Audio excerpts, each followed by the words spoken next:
And can I do a little gavel? With that, the mayor, if you could do a roll call, that would be fantastic. Will do. Alderperson Caravello. I am here. Hiley.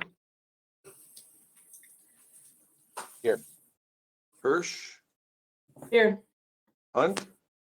Nobody here but us chickens. Jensen. Here. I'm not sure if I saw Lagaki. I am here. Majewski. Yeah. Reeves. Here. Schumacher.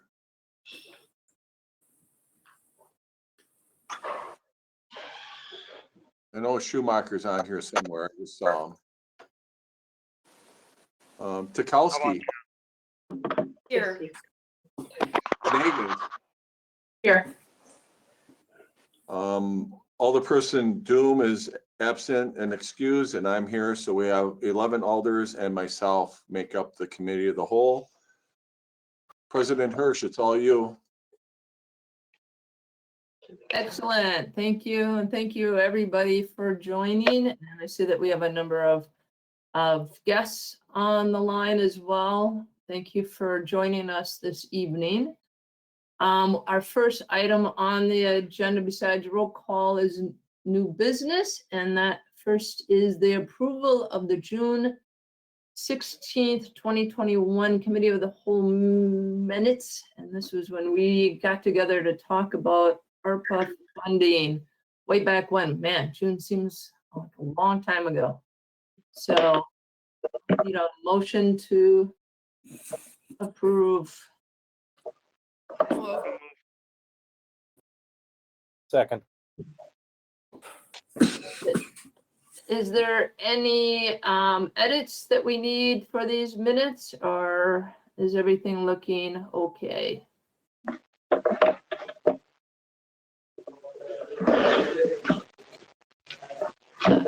Hearing none.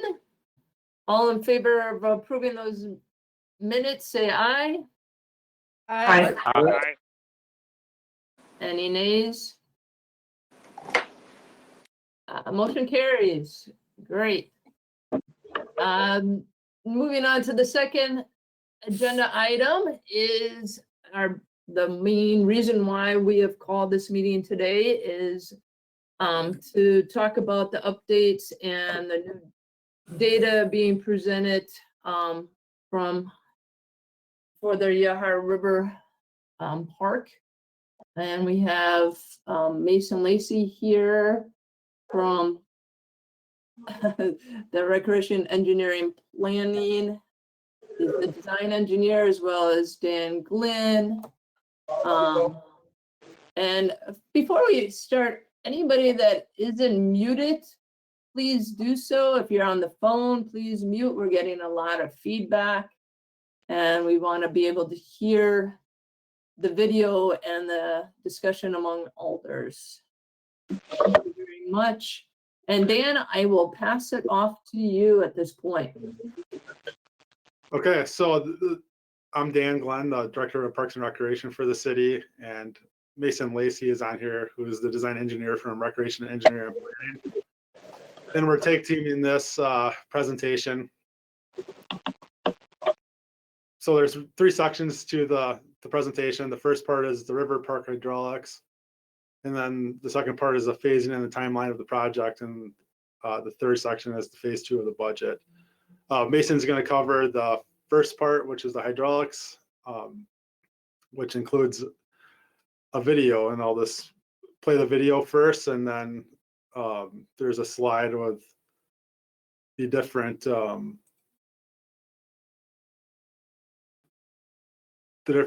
impacts of the water levels, and the third slide for Mason will be questions. So hold off on any questions until then. My name is Mason Lacey.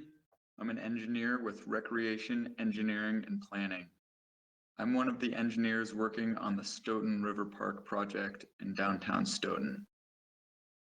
I'm going to be talking about the hydraulic modeling we've done for the project and specifically focused on the anticipated upstream impacts due to the reconstruction of the existing dam. The existing Stoughton Dam in the Yahara River was originally built to divert water for the generation of hydroelectric power. The dam impounds water, creating the Stoughton Mill Pond. The dam serves no flood control purpose. There is no longer power generated at the site, and the city of Stoughton is interested in replacing the dam and creating a public amenity.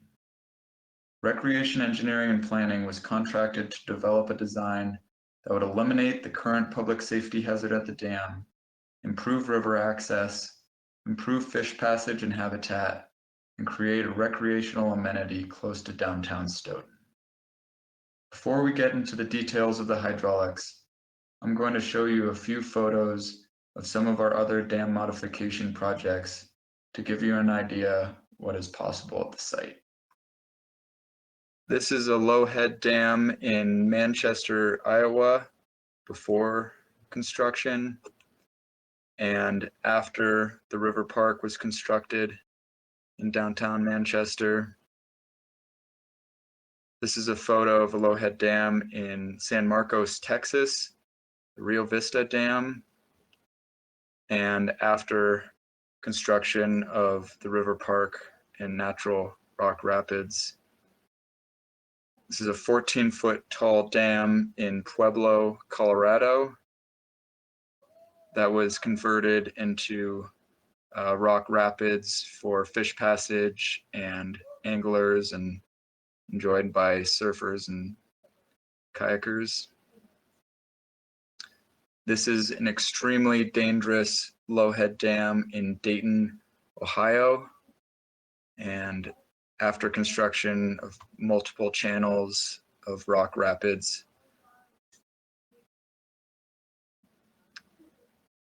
Reno, Nevada on the Truckee River and vertical concrete walls along the length of the river. And after construction in downtown Reno. This is Snyder Park Dam in Springfield, Ohio. Got converted into rock rapids for fish passage and boat passage. This is another dangerous low head dam in Charles City, Iowa. And after construction, the popular downtown river park. Dam in Boulder Creek in Boulder, Colorado, and after construction.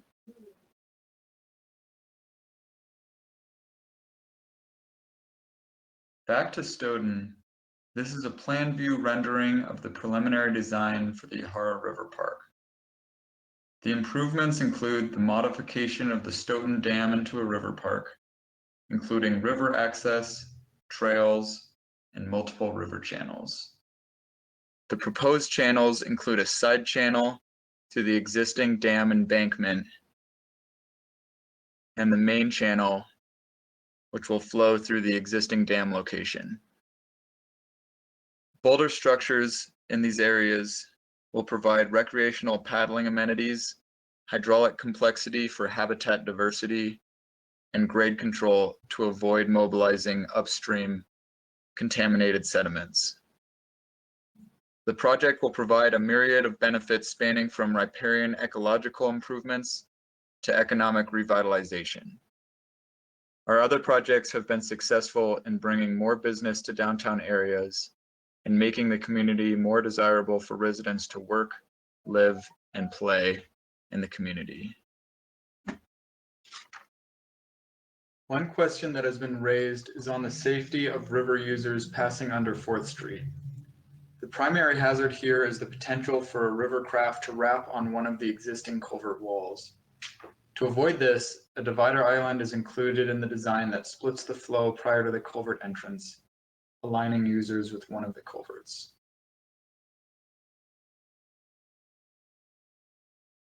Now we will look at how the project will affect water levels upstream of the existing dam site. The existing dam has 2 radial gates and a stop log bay. The radial gates present the primary public safety hazard to people in the river. As the flow in the river changes, the radial gates are adjusted to maintain a specified water surface elevation upstream of the dam. During flood flows, the gates are open to allow as much flow as possible through the dam. The dam doesn't serve a flood control purpose. This is water surface elevation data for the USGS gauge on the Yahara River at the Fortin Street Bridge in Stoughton, which is about 3,000 feet upstream of the dam. The dam has managed to keep the water level at this gauge at a target elevation of 841.5. In a natural river, as flow in the river goes up, the water level goes up, and as flow in the river goes down, so does the water level. Here, however, the water level hovers right around that 841.5 elevation, even though in October the river was flowing over 1,000 CFS, and in June it was flowing less than 300 CFS. CFS stands for cubic feet per second and is a unit of measurement for the flow of water. The Yahara River flows through a chain of lakes before flowing through Stoughton. Lake levels are managed by dams at the lake outlets to meet permit conditions.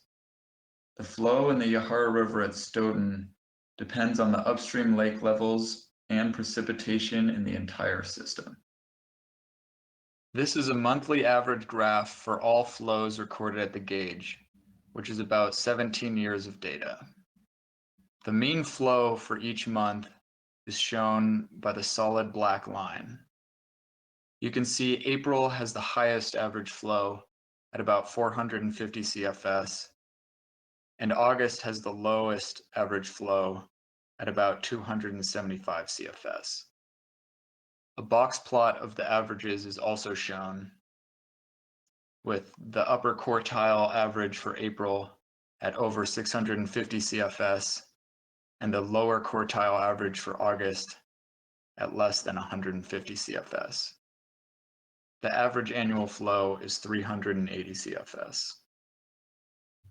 To compare water surface elevations at low, average, and high flows, we used a low flow of 150 CFS, the average annual flow of 380 CFS, and a high flow of 650 CFS. Shown here is a histogram with all of the mean daily flows recorded at the Fortin Street gauge. Over 30% of the time, the flow is between 300 CFS and 450 CFS, right around that mean annual flow. The flow is between our low flow of 150 CFS and high flow of 650 CFS nearly 80% of the time. The river park will be usable at all flows, but the character of the park will change. At higher flows, the park may be more popular with kayakers and more experienced users, and at lower flows, the park could see a lot of inner tubing and swimming. At other parks we have built, air temperature is the primary variable in how many people are out on any given day.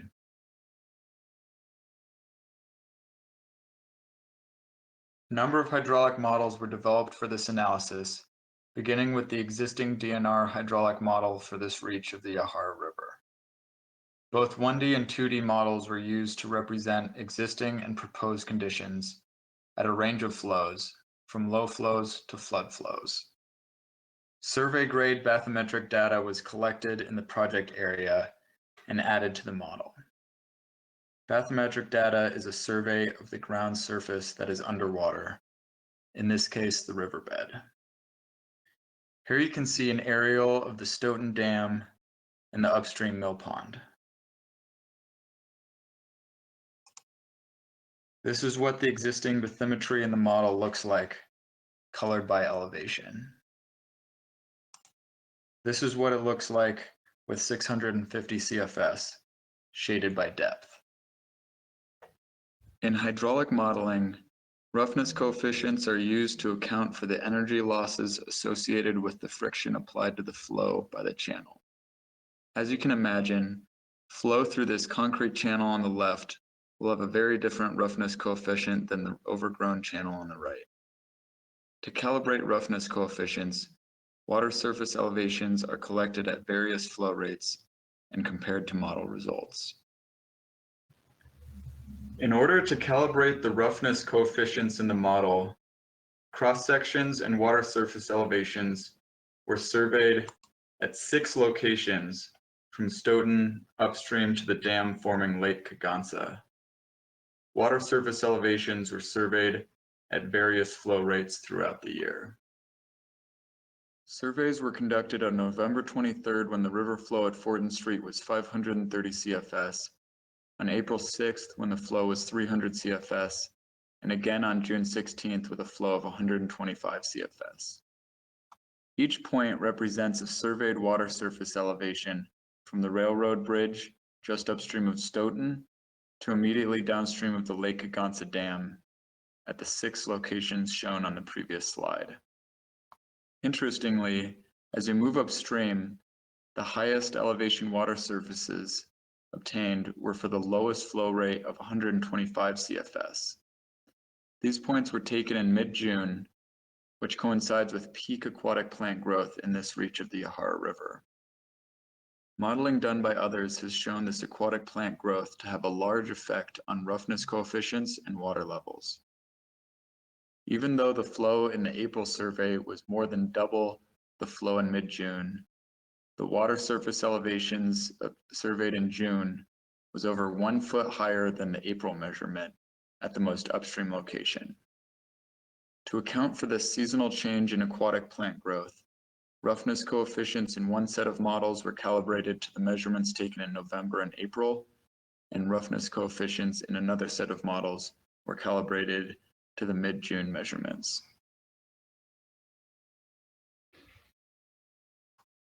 From the existing conditions model calibrated to the November and April measurements, we exported water surface profiles from the Stoughton Dam upstream to the dam forming Lake Kagansa, almost 2.5 miles upstream. Shown here in orange is a range of water surface profiles for a flow of 380 CFS, the mean flow for this reach of the Yahara River. The Stoughton Dam is currently managed to maintain a target water surface elevation of 841.5 at Fortin Street. Based on the gauge data, it is usually within plus or minus 3 inches of the 841.5 target. In addition to the mean flow, we exported a range of normal flows from 150 CFS to 650 CFS. For all of these flows, the gates of the dam hold the water surface elevation at Fortin Street at 841.5, plus or minus 3 inches. As you move upstream, the difference between higher flows and lower flows gets greater. Upstream of County Road B, the difference between 150 CFS and 650 CFS is over 1 foot. The range of existing water surface profiles we've been looking at are calibrated to the surveyed elevations from November and April, prior to aquatic plant growth increasing the roughness coefficient in the river. With the roughness coefficient calibrated to the water surface elevations measured in mid-June, the water surface upstream of the railroad bridge increases substantially. The dam gates still maintain a water surface right around 841.5 at Fortin Street. Again, these are water surface profiles from 150 CFS up to 650 CFS, just with the peak aquatic plant growth taken into account. At the upstream end near La Follette Dam,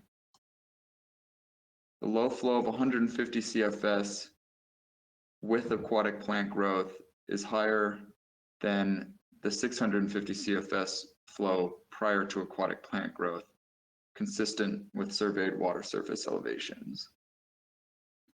To summarize the existing conditions graphs we've been looking at, under existing conditions, the water surface at Fortin Street is kept relatively constant, even with high and low flows in the river. The farther upstream you go from the dam, there is greater variability in water level depending on flow in the river and seasonal aquatic plant growth, up to several feet in the area between County Road B and Lafayette Dam. The proposed design includes reconstruction of the Stoughton Dam into a river park and removal of the existing dam gates. This area of deposited sediment in the existing mill pond will be exposed under normal conditions. This area will be capped with soil and restored with vegetation. The proposed channels and boulder structures will provide grade control to prevent mobilization of the upstream sediments, in addition to providing recreational opportunities. The project is within the regulatory floodway and has been designed to have no adverse impact on the 1% annual chance discharge, also known as the 100-year flood. The crest of the boulder structures have been set to minimize the impact to the upstream water surface elevations during normal flows, while removing the dam gates and not impacting the floodplain during the 100-year flood. Without the dam gates to maintain a specific water surface elevation, the river will act like a natural free-flowing river, with water levels increasing during higher flows and decreasing during lower flows. This can be beneficial to the riparian environment, which evolved under natural fluctuating conditions. The water surface profile for the proposed conditions model was exported for flows from 150 CFS to 650 CFS. This is the water surface profile for the mean annual flow of 380 CFS. Shown are profiles with the roughness coefficient calibrated to the November and April surveyed elevations. With the dam gates removed, you can see the water surface in the impoundment upstream of the dam decreases. For the mean flow of 380 CFS, the water surface decreases about 2 feet just upstream of the project. As you move upstream, the difference between existing and proposed water levels becomes less. To summarize the previous graph, the upstream water surface for a given flow will decrease compared to existing conditions. In the mill pond just upstream of the project, the water surface will decrease about 2 feet for the average flow of 380 CFS. The farther you go upstream, the change in water surface for any given flow condition will be less. The proposed project as designed will include boulder structures at the dam location that will hold the water surface higher than if the dam was removed completely and nothing put back in its place. The drop in water surface at the downstream end of the profiles is from flowing over the crest of the first boulder structure. Shown in green are water surface profiles that would result if the riverbed at the dam was lowered to an elevation of 832.8, which is the amount required by the DNR for the project to qualify as a complete dam removal. As can be seen, a complete dam removal would lower the water levels significantly more in the area just upstream of the dam.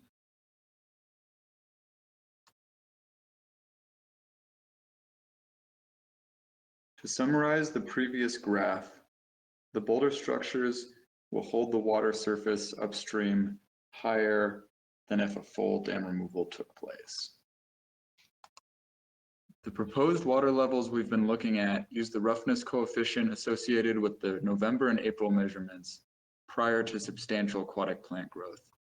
Water levels in mid-June with peak aquatic plant growth are significantly higher for the same range of flows from 150 CFS to 650 CFS.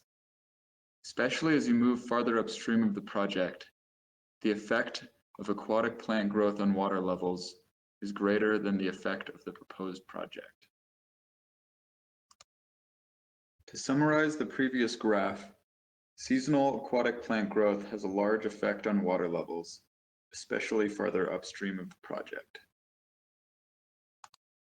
Finally, here are two tables comparing the modeled water surface elevations at several different locations for existing conditions, with the proposed project, and with a full dam removal. The first table is with roughness coefficients calibrated to the November and April measurements, and the second table is with roughness coefficients calibrated to the June measurements. The 5 locations included are the Stoughton Mill Pond just upstream of the project, the Main Street Bridge in downtown Stoughton, the river widening upstream of the railroad bridge, the river widening upstream of County Road B, and finally, just downstream of the Lafayette Dam.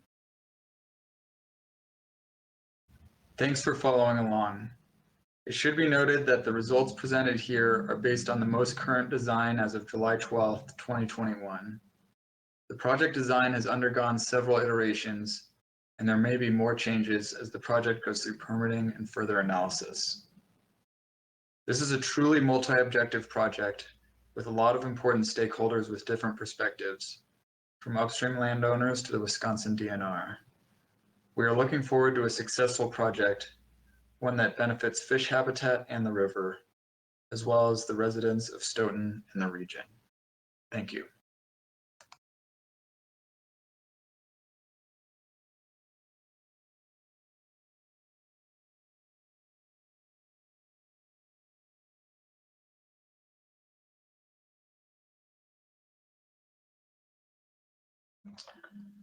All right, hope you guys all enjoyed that video. I don't know if it's going to be up for any Academy Awards, but you could probably nominate it if you want. This is this slide is showing the tables, the 2 tables from the end of the video that kind of summarizes the water surface elevation results at 5 different locations upstream of the dam for existing conditions, like it is out there today. We're modeling with the proposed project, and in green is with the full dam removal. And again, the upper table is with the aquatic plant growth with the roughness coefficients calibrated to November and April measurements. The bottom one is calibrated to peak aquatic plant growth. And so the farthest right side of the table shows the difference between existing water surface elevations in the model and proposed with the project and with the full dam removal. So like looking at that at the upper graph at the average flow of 380 CFS immediately upstream of the Stoughton Mill Pond. It's in the Stoughton Mill Pond, it drops about 2 feet and then decreases as you move upstream. And then at higher flows, so at 650 CFS, decreases about 1 foot in the Stoughton Mill Pond, and at 150 CFS towards the lower end of normal flows in the mill pond, it decreases about 3 feet, and then that amount that it decreases is less as you move upstream. And especially as you move upstream, the effect of the aquatic plant growth is quite large on the water levels. So the actual water levels you'll see out there any given day depends on the flow in the river and what the seasonal aquatic plant growth. Yeah, we can look at anything more specifically in this table or in the video and answer some questions.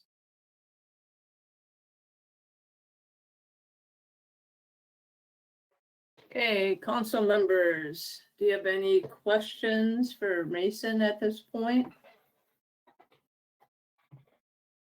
President Hirsch, I have a comment rather than a question. Okay.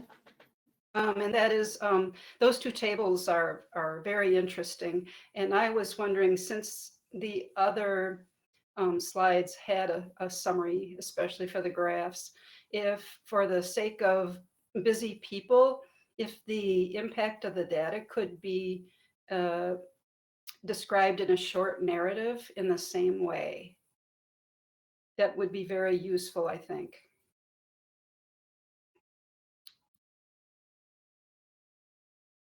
So for your information or for the general public information, where are you looking, Joyce? For the general public, in case someone asks me a question, you know, I have this narrative at my, you know, available to point them to, rather than trying to write my own notes from a transcription of the Vimeo video.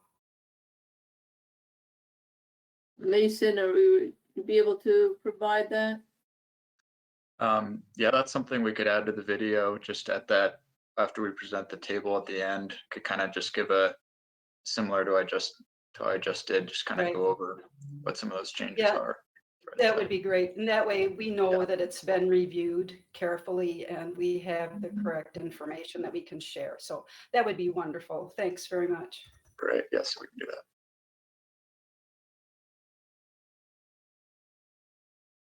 Anybody I else? guess I'll jump in with a question. Great, Brett. Mason, in the when the mill pond, the surface area of the mill pond would decrease, and it would narrow that water channel that goes through there. I'm assuming that would increase the velocity within that section of the river. Is that correct?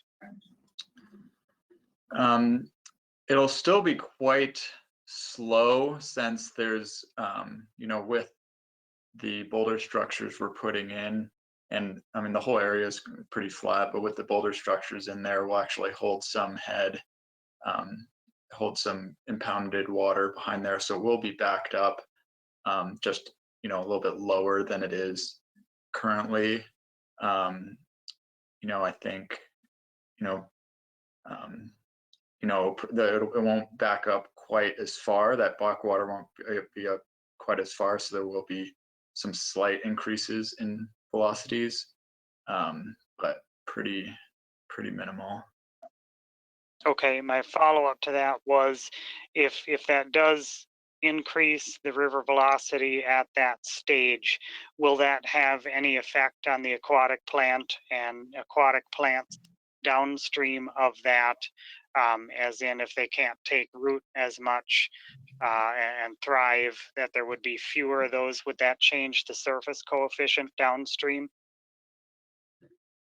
It really shouldn't affect that at all, and specifically in the mill pond area, with that, you know, there's going to be an area, some shoreline that's exposed.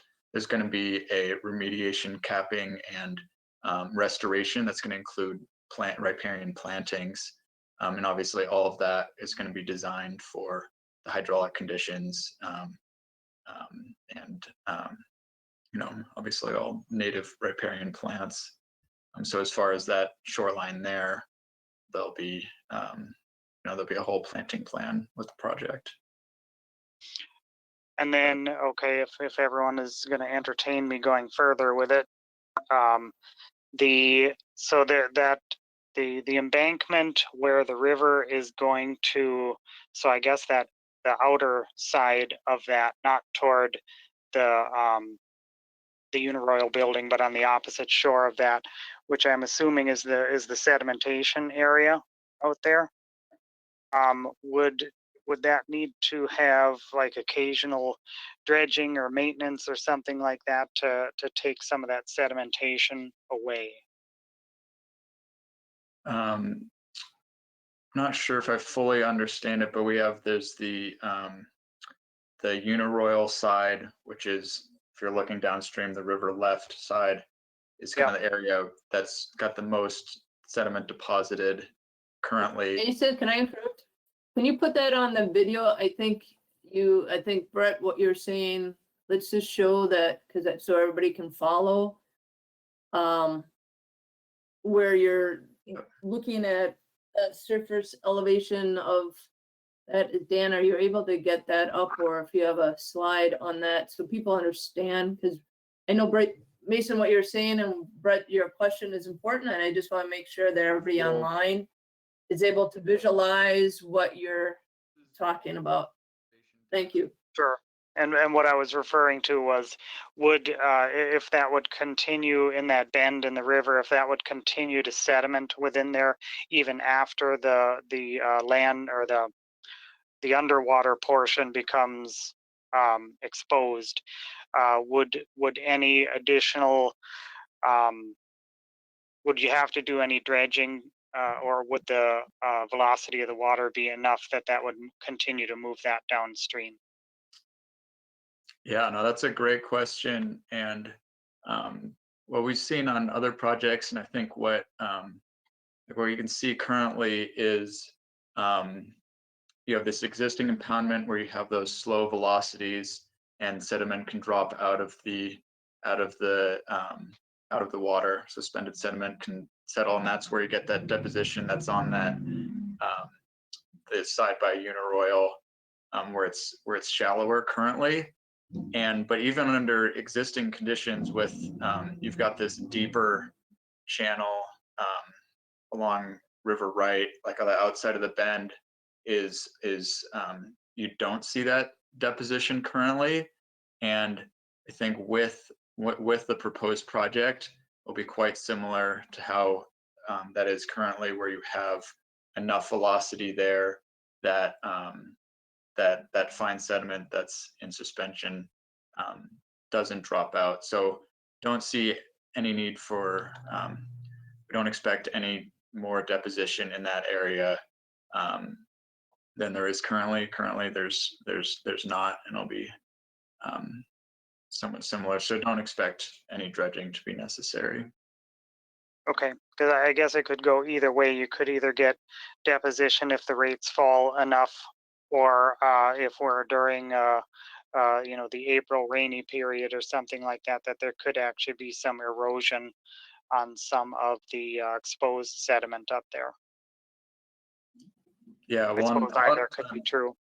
yeah, and a lot of times we see with a certain river like the Yahara, there's a somewhat of an equilibrium channel width that it will carve itself, that it'll self-maintain with the flows and sediment coming downstream.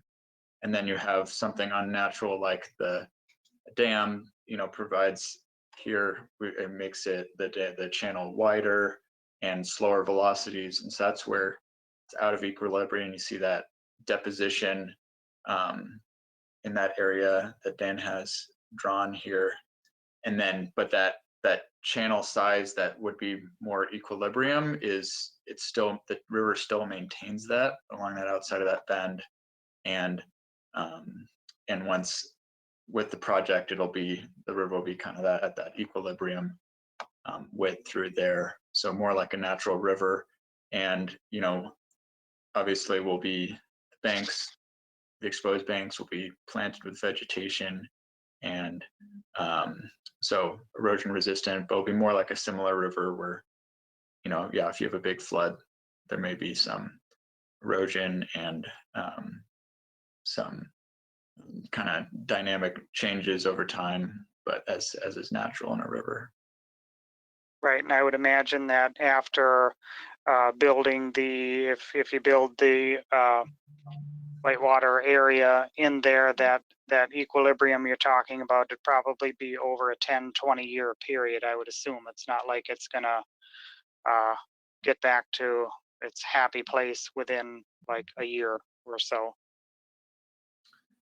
Yeah, well, where the whole project's designed to try and create this and the river is pretty locked in here in downtown Stoughton, and the project's designed with sediment and flows taken into account, so to have it basically be pretty much what we'd expect it to be like. So any changes over time would be pretty minimal. Sure. I was really surprised to see that there wasn't a lot more sedimentation at the foot of that dam, or actually the head of that dam. Yeah, on the upstream side. Yep. Yeah. Yep. Yeah. Okay. That is, Thanks, Mason, Mason. along that I'm done. line. Sorry, Brett. I was just gonna follow up with one of your questions too. Yeah, See I'm how you have done. this. Okay. With, this diagram up here right now, could you, just for people who have not experienced this kind of or this, whitewater park, and with this pond that has some remediation needs, when you construct the whitewater features, can you explain how the remediation is happening at the same time to minimize any sediments from, contaminated sediments from going downstream? Yeah, well, as far as during construction, obviously on these projects, we always build them at the time of year with the lowest flow. And in any construction project in the river, it'll be dewatered. We'll build the contractor will build coffer dams and pump the water to be able to construct in the dry. And so you really don't, so it's really a completely controlled environment. And when you're constructing in the river, you don't have an active, working in the active river during construction. And for the upstream capping and restoration plan, that with the existing dam, we'd have to obviously work with the contractor, and there's separate designers of this actual restoration area upstream, but the water can be drawn down fully with the existing dam. So again, either working in the dry, and all that sediment is going to be capped and then planted, and we'll have probably some biodegradable erosion control blankets that are installed before to hold everything in place while that vegetation really grows in. And that's in that whole area that the along rivers, riparian vegetation is the best thing at holding riverbanks together and preventing erosion. And so that'll hold that all in place over the years. And then for that first year where that vegetation is getting established, there'll probably be a biodegradable erosion control blanket there. That answers your question. Thanks. No, absolutely. And I think, visualizing what that looks like helps a lot. Other council members, before I ask my other questions. Go ahead. Fred, was that you? It's Greg. I was just curious. Oh, Greg. Sorry. Yeah. I was just curious about the head race and the tail race. How is that going to be handled? Great question. So our design, we are filling the head race and the tail race with fill, with soil. So we're actually planning to have the proposed paths go over that area. So that'll all be dry. They'll be out of the water. Okay, so I guess my thought is if it's just all dirt, I mean, you must be using some refuse or some type of a solid material to help fill that. So yeah, it'll all be soil, so fill soil. So for the construction of the channel through the embankment, we're actually going to have quite a bit of cut of that existing dam embankment. And so it's obviously a lot cheaper to balance cut and fill. So basically all the soil we excavate in some areas of the project, we can use as fill for those areas of the project. So the majority of the soil that'll be filling those areas are going to be just the existing dirt that's out there. Okay. And then we'll probably have to, as we finalize the design, figure out where exact quantities. We'll probably have to bring in a little bit of fill, but we have specifications that meet the requirements for us to be, clean fill, basically just dirt that can be compacted and Then how is at the head race, how is the entry into the power station going to be treated? Yeah, well, that's a good question. We're still, we haven't completed the design yet, but there's a couple of complications with that. Right now, there's a storm drain that empties out in there, and so we're working with as part of the redevelopment area there, rerouting that storm sewer. And if we can do that, then there's really nothing that'll no water inputs into that area. So we're looking at I think right now we're looking at probably that area under 4th Street, maybe leaving that open but having no water drain into it, and then have some gravel fill that it could drain into at the downstream end, but there wouldn't be much flow into it. The other option, we could just fill that whole area with soil. All right, thank you.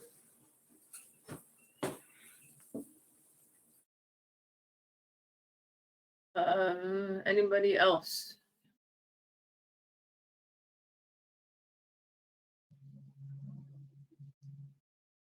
Okay, Lisa, I have another question. It had come up from a constituent letter with respect to future years, say after we build this, it's been remediated, the plants are growing. What other maintenance, yearly maintenance is required, or do you see from your other projects? That's a great question. And in general, on all these projects, we build them to be as low maintenance as possible, because that's, every city and local government we work with, that's always a huge goal, is to not have a bunch of maintenance. And they are, and what we've seen is that there is really no, obviously any park areas, if any upland areas where we have grass or anything, will need to be mowed. But as far as the in-river structures, they're built to just sustain, to last through high flows and work with low flows. So there's really no annual maintenance on a few of our older projects that have, been in for 20, 30 years. There are sometimes, a lot of times, the city wants to upgrade the facilities and do that, and there can be some, undercutting from erosion and things. And so there might be some work there, but there's, as far as the in-river work, there's really no in-stream maintenance. It's more, in 10, 20 years, if you want to make a change, anything. Okay, great. And Fred, I'm sorry, did you have your hand up? I couldn't, everybody's faces in these little boxes tonight, so I apologize. I might have been muted, unfortunately. Mason, I was wondering, you were talking about the roughness coefficient and Yes. how that actually made the water levels rise. Currently, Dane County is dredging the entire length of the Yahara River. I was wondering if you had any opinion on how that dredging would impact that roughness coefficient and the plant growth as well. Yeah.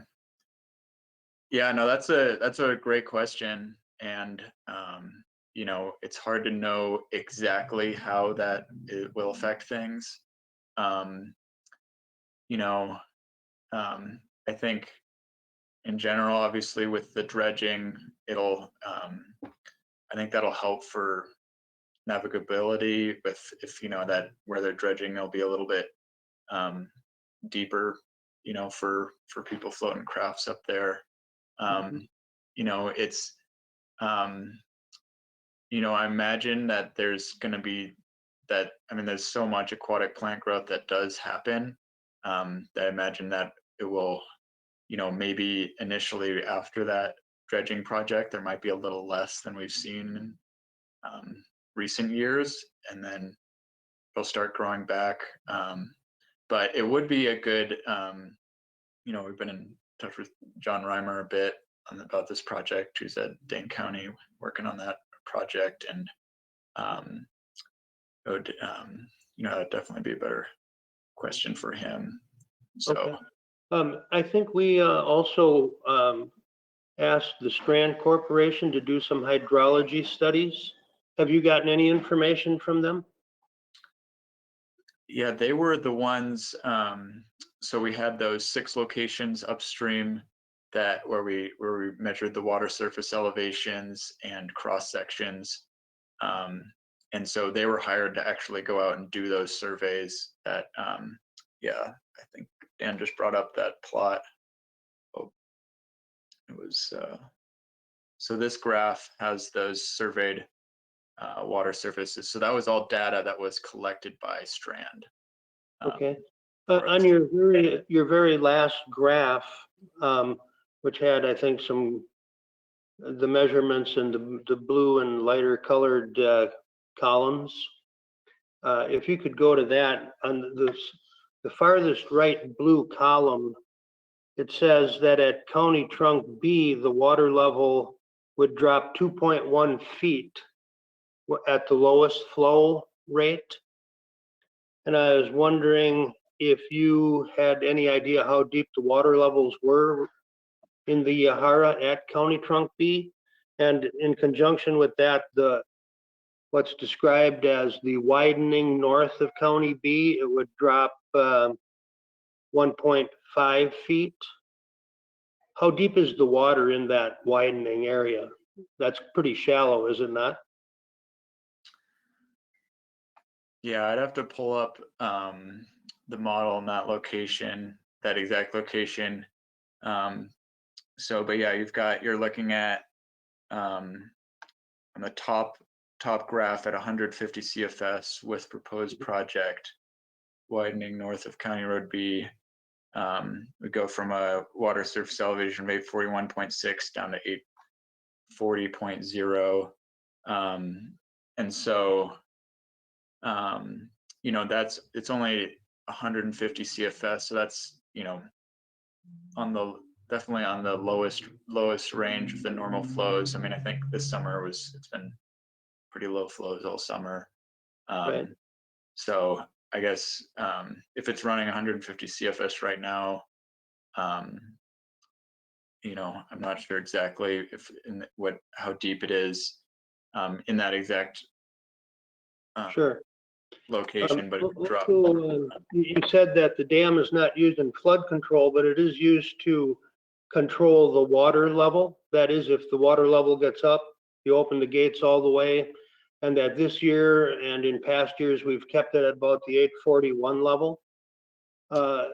With the extra dredging, speeding up the rate of the water passing through, the roughness coefficient goes down, the water flow goes to its lowest level. Do you think there will be any water left in that bay area at that time, or will that be a dried out area?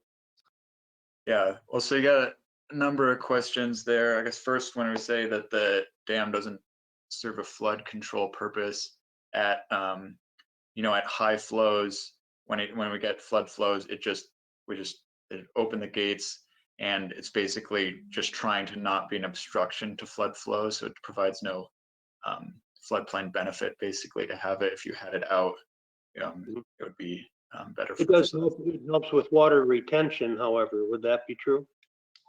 Yeah, exactly. So when you go down to, so then not flood flows. So what we see normal events when you have those gates closed and then operating and letting out just enough water so basically for all flows besides flood flows, the radial gates are managed to keep that water surface elevation at Fortin Street right around 841.5.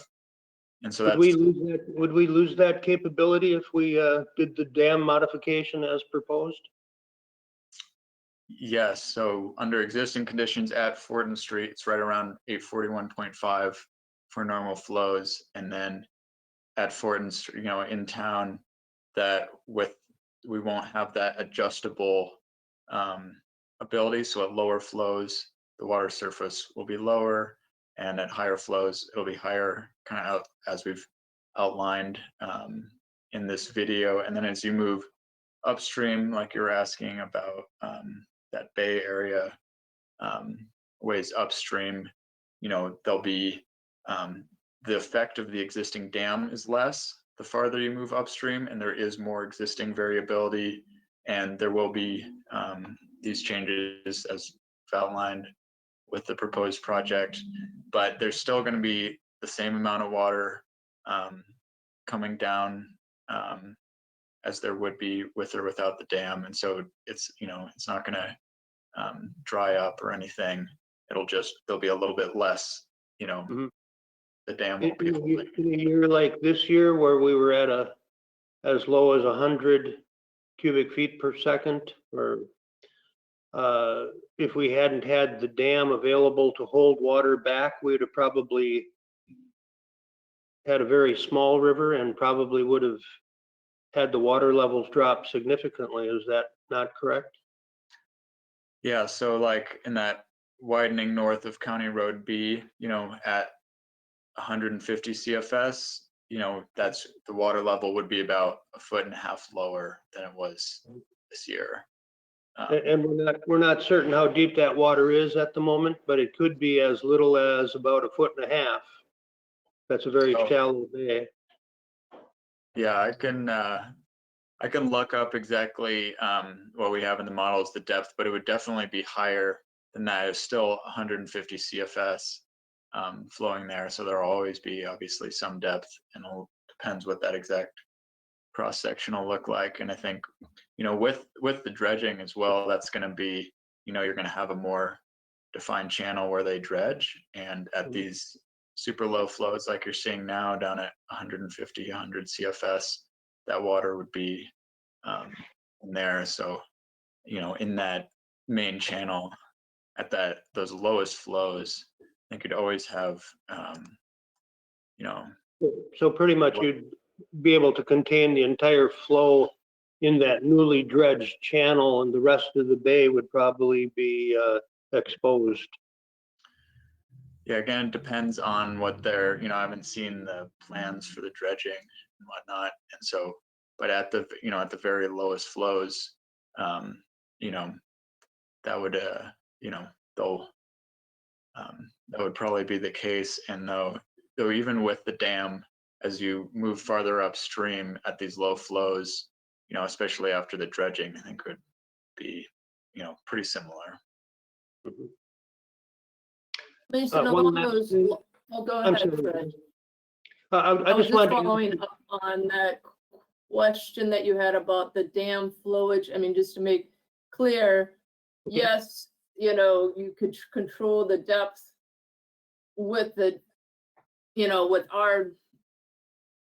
the water flow and the amount of water in that bay area is not just contingent upon our dam. In fact, our dam, as your data shows, is very little. It's really of the amount of water being released through the La Follette Dam. Is that correct?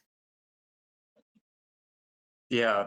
So obviously the amount of flow in the river, which is, coming out from Lake Higansa, has a huge effect on the water levels.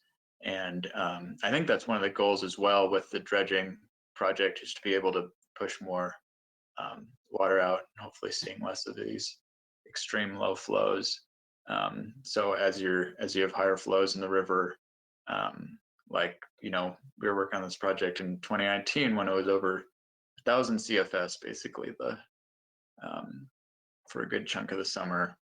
Then there would be, at that point, the gates were pretty much fully open most of the summer, and you would see there would be basically no effect. But right. So the extreme low flow in the Ohio from the La Follette Dam to our dam has more to do with the amount of water that the La Follette Dam is letting out, because they're protecting the lakeshore property as opposed to allowing more water to flow down the river. Is that a good assumption?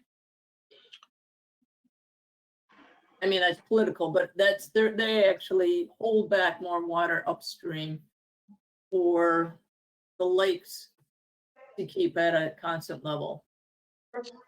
Yeah, so the water levels in this reach, as we've shown, depends on what the flow is and on, on the aquatic plant growth, and it will obviously depend on the dredging as well as, our proposed project in Stoughton. And then with those, with those parameters, this graph here, this is showing what we expect based on the modeling, the change to be at those different flows. So yeah, as you can see with the higher flows, 650 CFS, and obviously the river gets up to be quite a bit higher than 650 CFS, where we do see less of a change, with the proposed project at the widening north of County Road B. We have a change of about 0.3 of a foot, which, right now there's, just with the seasonal aquatic plant growth, you have about a foot of change, depending on if it's winter or mid-June. So pretty minimal effect at those higher flows. And then, to Fred's point and everything, at the very lowest flows, you see the greatest effect, and that's just because that's, with the adjustable gates currently, it still holds the water surface at 4th Street, 841.5. So, but that area, at 4th Street in town, that's really the biggest change here. Let's see. Okay, Fred, you had one more question, and I think the mayor has a question. Okay, quick shift, then, Mason, to the 4th Street concrete culvert item. That is kind of a safety issue. You're building that gravel island into it. Is there still not reason to believe that it would be much safer if we asked the DOT or Department of Transportation to modify that bridge? And I was wondering if you had any conversation with them about the design and cost of taking those abutments out and just running an arced bridge over the entire Whitewater Park? So you're right. I mean, if you wanted to have that be a free span bridge, that would be great for this project. And I haven't had any conversations with the DOT. I think Dan may have reached out to Strand Consult. They work on bridge design, but I know obviously that would be a very significant cost, and hasn't really. We've been kind of basing the design around the existing bridge staying in place, and so I think with the existing culverts and bridge, we can make it work with our existing design. That divider island will be, grouted rock. It will be, probably concrete right up against that culvert wall, and then be grouted rock, not gravel. So that'll stay there. And so basically with our design, we can definitely make the existing bridge configuration work. But, Okay. there's a lot of, yeah. If you had to throw an opinion out, Mason, would you say that with the abutments in place, it's safer or less safe than your other water park designs? I would say similar, Similar. Yeah. Okay. I find that not terribly credible. With concrete abutments in the middle of the Whitewater area, it seems Yeah, less so safe to me. it depends on the project. We have a Whitewater Park in Salida, Colorado, and the one in Reno, and both of those have bridges with concrete piers in the middle of the river in the project. And so that's actually, that's pretty similar, except those are bigger rivers where you have stronger currents. So it's could arguably, it's still a river. This isn't, there's natural hazards inherent in in rivers. And so our goal is to make something as safe as, you know, a natural river. And so we'll make it as safe as we can. And so it'll be kind of similar to those projects. Obviously, some of our projects that have no bridge wouldn't have that hazard there, but we can really help that building that island, because that's with the biggest danger safety hazard with a pier in the river with current going on both sides is a craft, you know, wrapping on that pier. And that's why if we have that island jutting out in front of it, we can have to get people to avoid that pier, and so that'll actually be quite a bit safer than the projects in Reno and in Salida, where we just have those piers. So On those other two projects, are the openings where the craft go through narrower or wider than ours? Ours seems quite narrow. yeah, I mean, they're bigger rivers, so the openings are wider, but the current is moving, you know, quite quickly. Yeah. Thank you, Mason. Thank you, Fred. Mayor, you had a question? Yeah, thank you, President Hirsch. So Mason, I think this is the third design that you've done for us. Can you kind of walk us through where we started and where we're at, how you feel about it? You know, what you think the benefits of doing this project would be? Put Yeah, the well, design up there, so yeah, I mean, obviously we've been involved with this for a number of years now, and you know, it started with, you know, dam in, dam out, and you know, obviously been a lot of revisions to the designs and discussions with the Wisconsin DNR, and that's kind of led some of what's possible as far as from a permitting perspective. Now they're going to, you know, it sounds like the easiest way to get this permit is as through a dam reconstruction, which kind of opens up the design opportunities a little bit. So anyway, the design we've landed at currently is, I think, basically as much of a middle ground as we can have between the dam in and dam out, and more of a dam reconstruction, so that we have, you know, with the DNR, but with this being permitted as a dam reconstruction rather than a dam removal, we were able to set those the crests of the boulder structures a little higher, so really minimize the impacts to the upstream water surface as much as we could, while still removing the superstructure of the dam, removing the gates. So I think what we've landed on now is a really pretty great design where we can have this great new amenity and remove the existing dam that's no longer in use and a safety hazard, and create this amenity that, but without, you know, completely removing the dam and the impoundment, and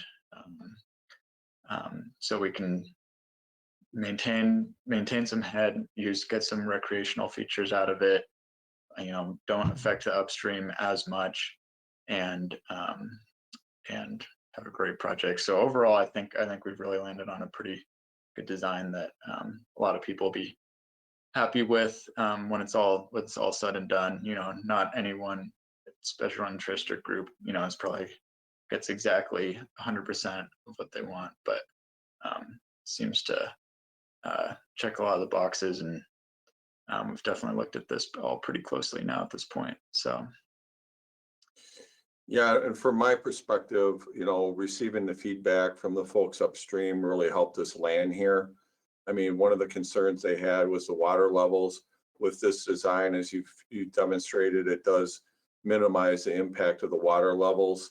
When you did the modeling, I appreciated the fact that, you know, we went all the way up to Lake Kegonsa, And we were also able to show, all three scenarios, currently dam out and dam reconstruction to really demonstrate what the water levels were. And I think that this plan does accomplish our, our number one goal, is always safety, but then really to have, healthier water and an improved ecosystem and then have better quality of fishing. There's opportunities for us to increase parkland and trails, deal with the contamination issues that we know are there. And, the recreational opportunities, increase property values and really making Stoughton a destination place with some economic development opportunities, especially for our downtown businesses. I think that, I appreciate the work that you've done to get us to the point where we could, consider this design, because like you said, it does check a lot of the boxes. And I think it's important to acknowledge that the feedback that we did get from people upstream were listened to and taken into account as you went through this process. So I appreciate your flexibility in doing that. Yeah, no, thank you. And I agreed with everything you brought up there. And I think this is, has the opportunity to be a really, really great project.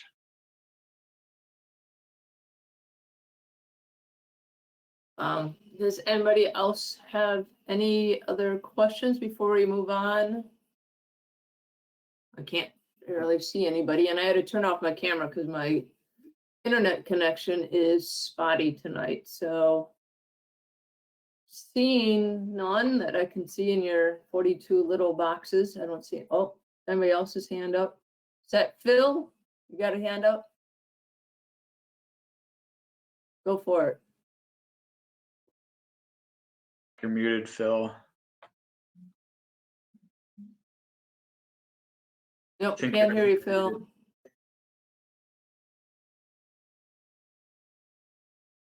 No, we can't hear you. Did you call in too?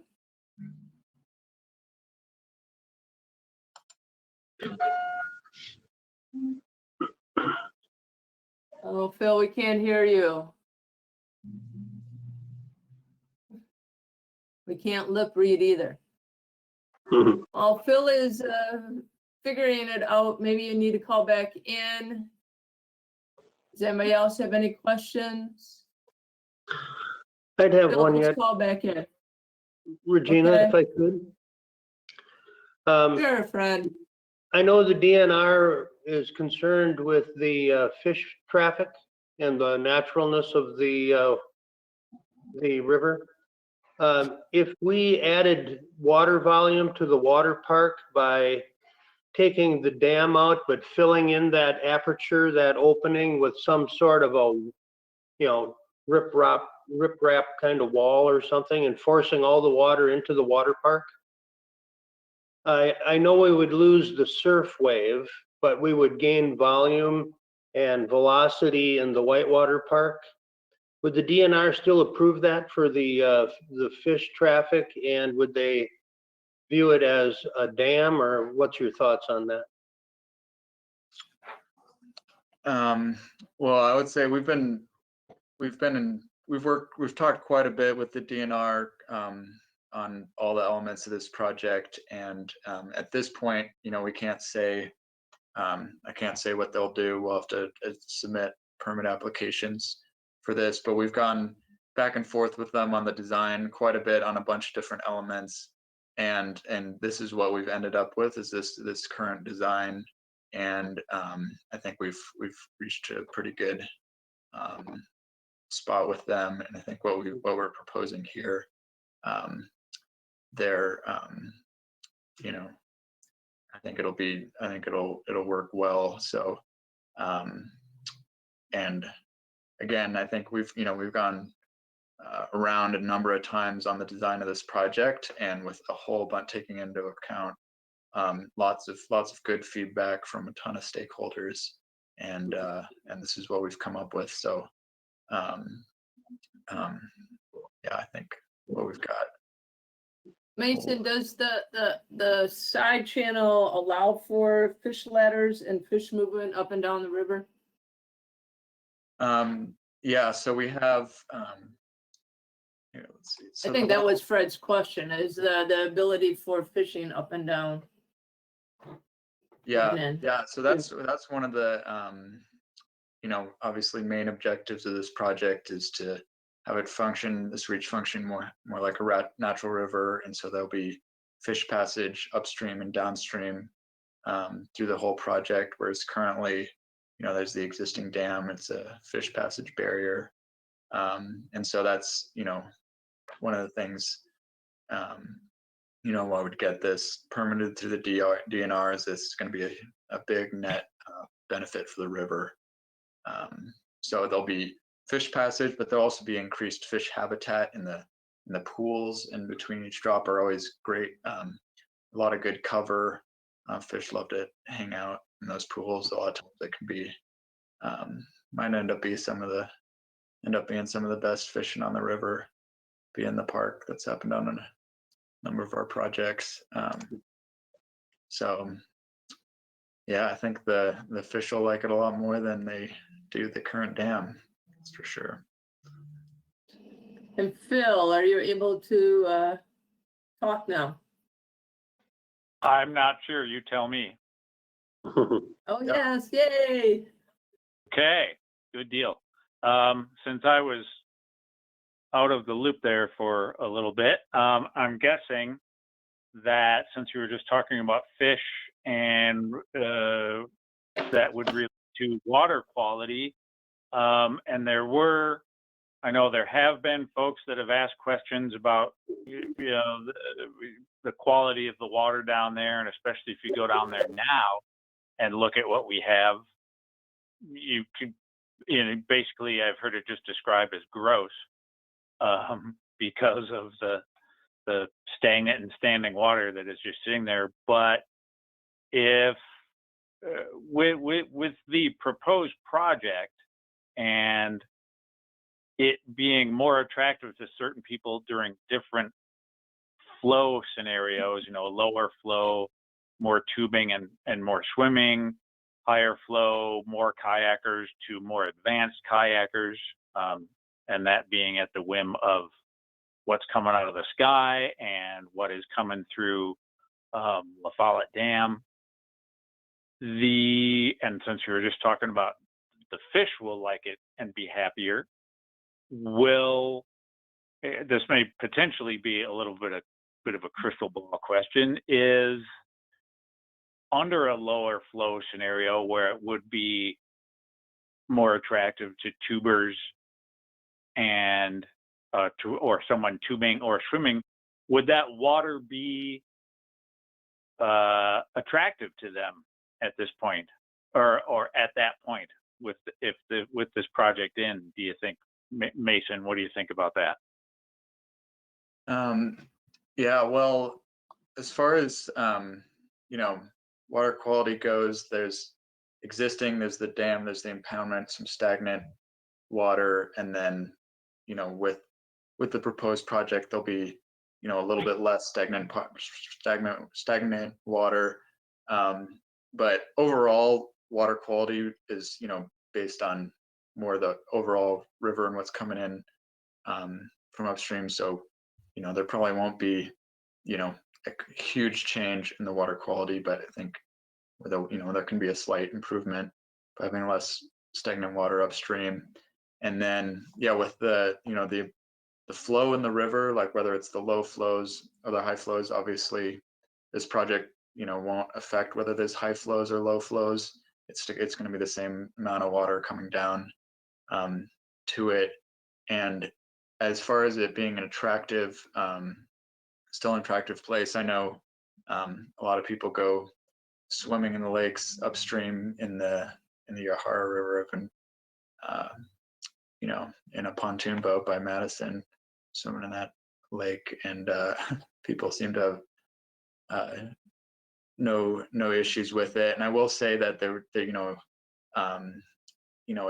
we just finished up construction of a project in Indiana in Lake Station, just outside of Gary.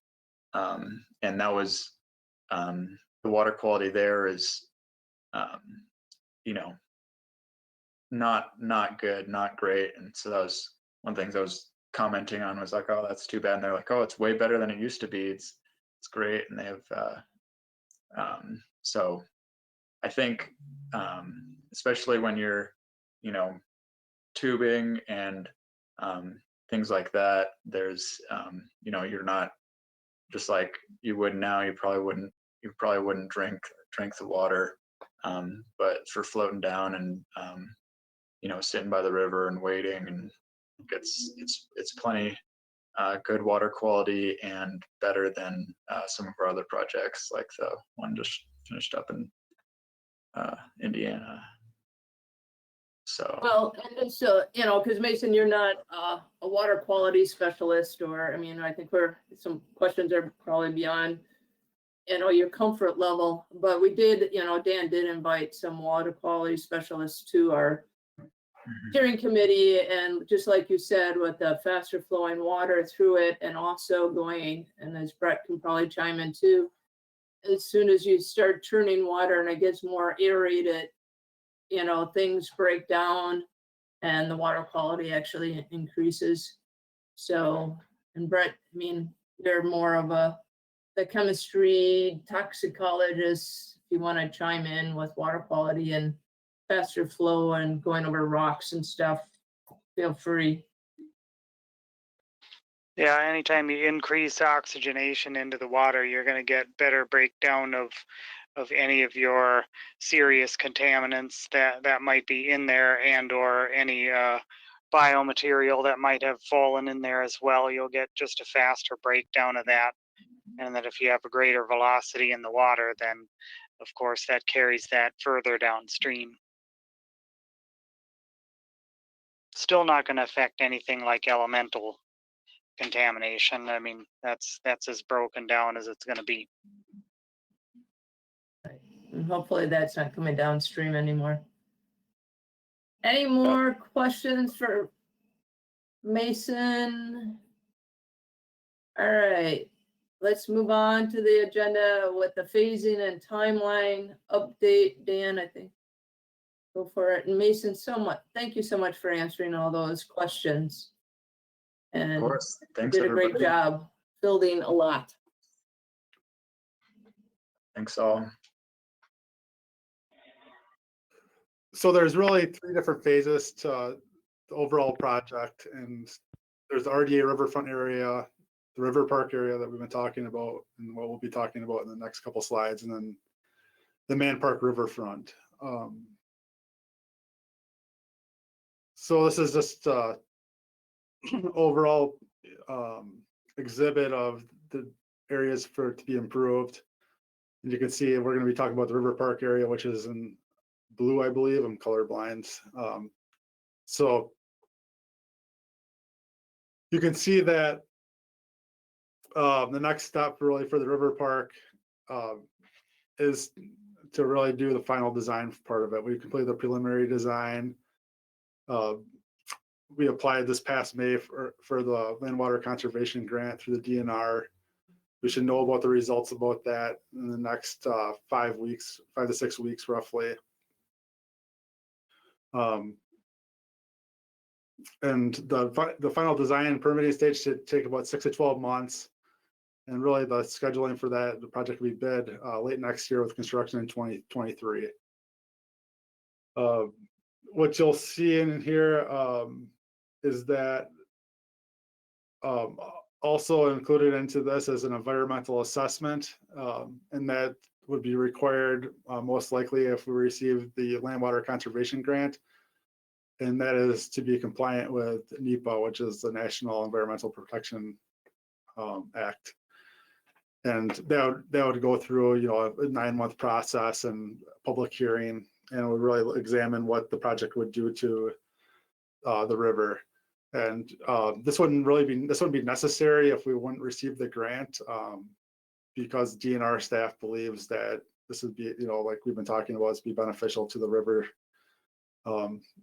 ecology. So That's why we really haven't done it to this point. It's really only needed for grant purposes, but it is going to be in the CIP for next year. Because the way we're budgeting things is that we're going to receive the grant.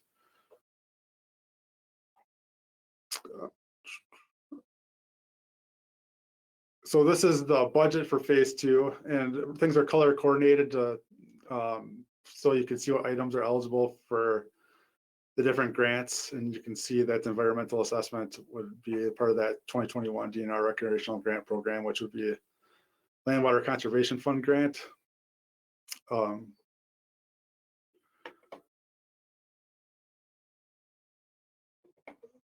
So in 2020, we applied for the municipal dam program grant through the DNR, and we've been working with the DNR closely on this project, and at that time they didn't know if the river park design would be eligible, since this is really the first time they've actually reviewed or had this type of project in the state.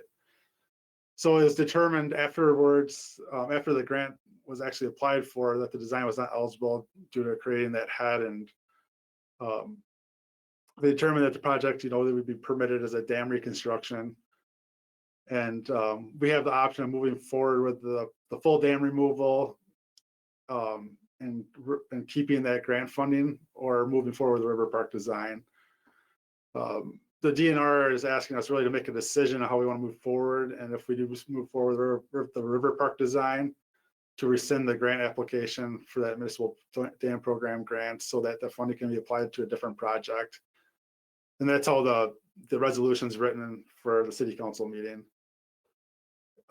This past May, we applied for that DNR recreational grant program. Like I mentioned before, it'd be walk-on. We'll know in the next 5 or 6 weeks. And like I mentioned before, the environmental assessment's a grant fund eligible item, and that would take roughly 9 months to complete. And it's required for NEPA compliance because it's federal grant dollars. The dam reconstruction is included in part of that grant program that was written in there.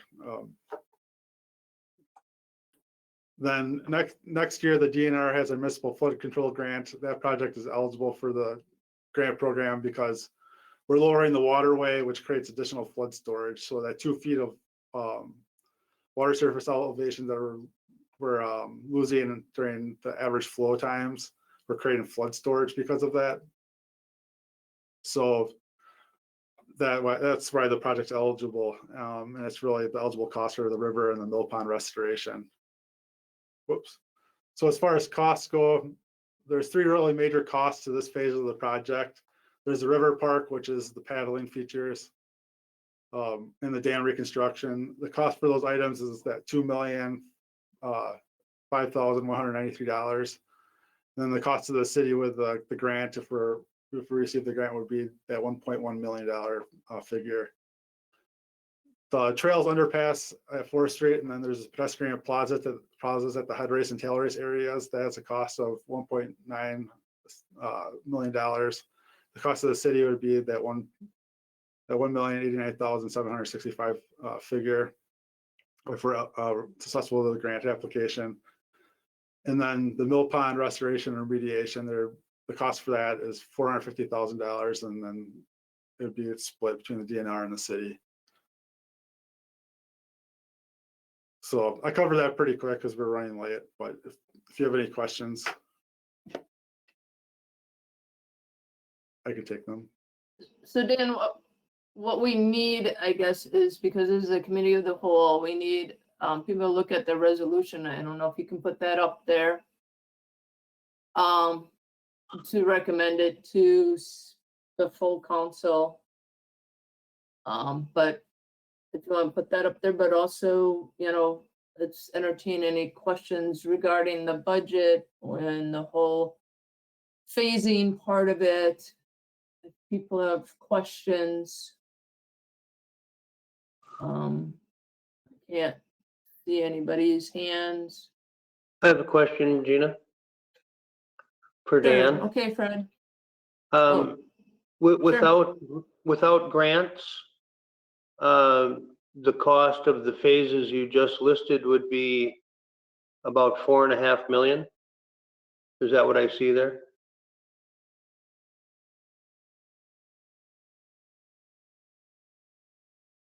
without receiving grant money, it'd be You're muted. 4.5 million. And can you put up the budgets? That's roughly what I saw, Fred. Did you see that, Gene? I'm sorry. Yep. Okay, Yeah. And then it's roughly 2.5 with grant money, roughly. And those are estimates going just a little bit higher. right. Okay. Thank you, Gene. I just don't want to be the counting the chickens before they're hatched kind of, you know.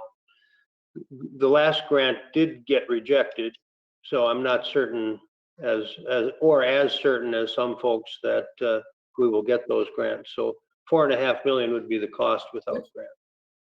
Which So the- grant are you referring to, Fred? Well, the ones from the screen that Dan was just covering, I think was one of them the LawCon grant possibly? Well, that's the one he just put a application in for. We Oh. received a Falcon grant for the pedestrian bridge the last time we applied for it, and the year before that, it's the same grant program for the Riverwalk area in RDA. Okay, So we received grant funding for that.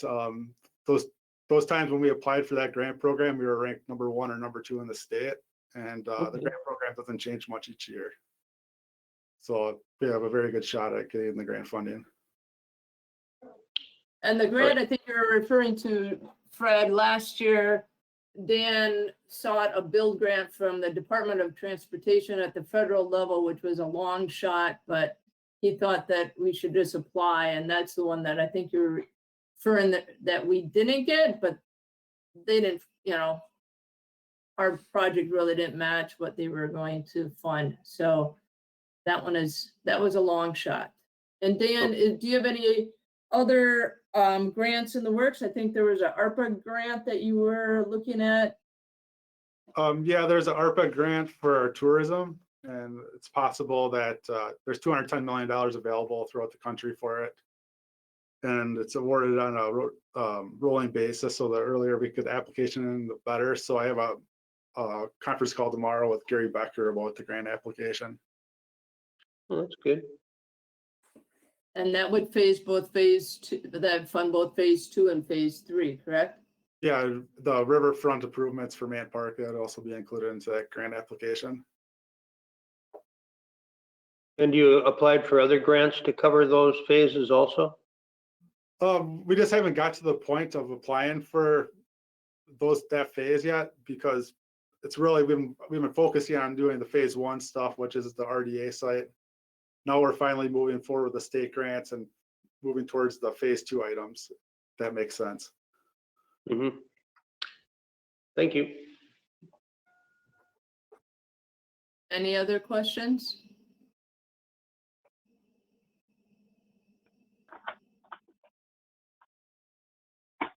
Bill, is that you? Did you have a question?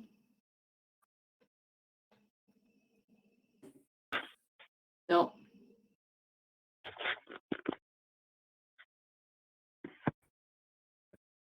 Other questions? So what we're looking for, because the DNR is requesting us to decide whether or not we want the dam removal grant that was granted to us, if we want to rescind that or not. So I guess the question to the council right now is, do we want to completely take out the dam with no reconstruction? If so, we will keep that grant. Or are you interested in doing the dam reconstruction, which, you know, we would rescind the dam grant and then move on to phase 2, start looking at the design for that? Or are you looking to not do anything with the dam? Greg? Thank you, Regina. At this time, I would move approval of Resolution 134, 2021, a resolution to direct the city staff to rescind the 2020 Municipal Dam Program Grant application and enter into a final design stage of the Stoughton River Park project, and I would move for approval. Second. Second. Do we have any further discussion on this item? Correction, move to recommend approval to council. Thank you, Greg. Thank you. I didn't even catch that. And still second by Jean. Second. Okay. Any other discussion? All in favor say aye. Aye. Aye. Nay. Aye. Any nay? Any abstentions? Motion carries. Thank you all. Since so, I think that's the last agenda item for tonight. I do want to remind you of the CIP meetings next week. And I think we're planning on a committee of the whole meeting on Wednesday night to go over some ARPA funding. So we'll see you on Wednesday on that, but let's have a motion to adjourn and then we can go on to our council meeting. So vote. You don't want to make that motion? Everybody's moved. moving. Oh, all right. All in favor, say aye. Aye. Aye.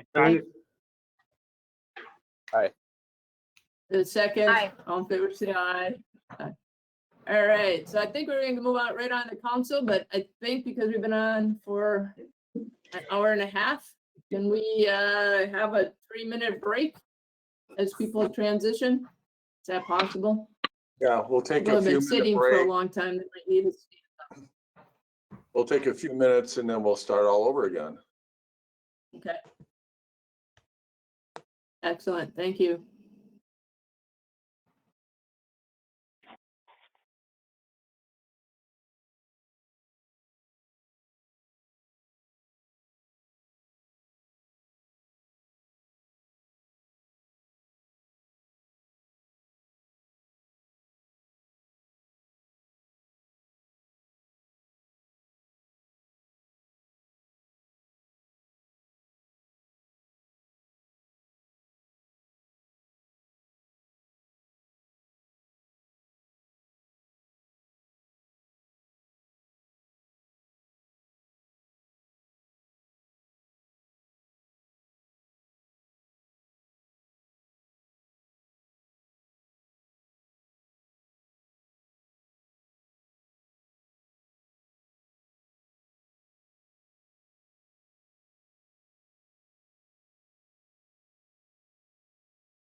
All right, looks like everybody's making their way back here, so we'll start the city council meeting. It's Tuesday, August 24th, and Dan's going to help us out with the roll call. What, buddy? Alderperson Caravello, Here. Alderperson Doom, He's excused. Alderperson Hiley. Here. Alderperson Hirsch, Here. Alderperson Hunt.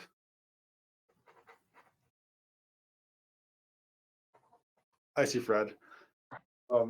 Alderperson Jensen, Here. Alderperson Legaki, Still here. Alderperson Mayeski, Here. Alderperson Reeves, Here. Alderperson Schumacher. Here. Alderperson Sakowski, Here. Alderperson Venegas. Here. All right, thank you very much, Dan. Couple things before we get started. I wanted to acknowledge the passing of Dennis Pence. Some of you may know Dennis. He had run for city council at one point and served on various committees. So I want to send out my condolences to his family. Couple other things I wanted to cover. We did go through the Capital Area Regional Planning Commission a couple of Thursdays ago on the 51 West project, and that was approved. And the members of the CARPC really acknowledged the fact that our stormwater plan design was designed at the highest standard of any stormwater management plan ever proposed in Dane County. So I wanted to share that with the city council members. They were really pleased with the work that MSA, Bob and his team and the city of Stoughton, especially our planning department working with utilities and with public works to put together that stormwater plan. So kudos for all of them. Quick update on the census. We're getting numbers coming in on our census, and it looks like Stoughton grew 467 residents from 2010 to 2020, which would put our current population at 13,078. And that's a 3.7% increase. The state average was a 3.8% increase, and Dane County increased at a 13.1%. That's all I had for communications. Does any council members have any communications that they'd like at this time?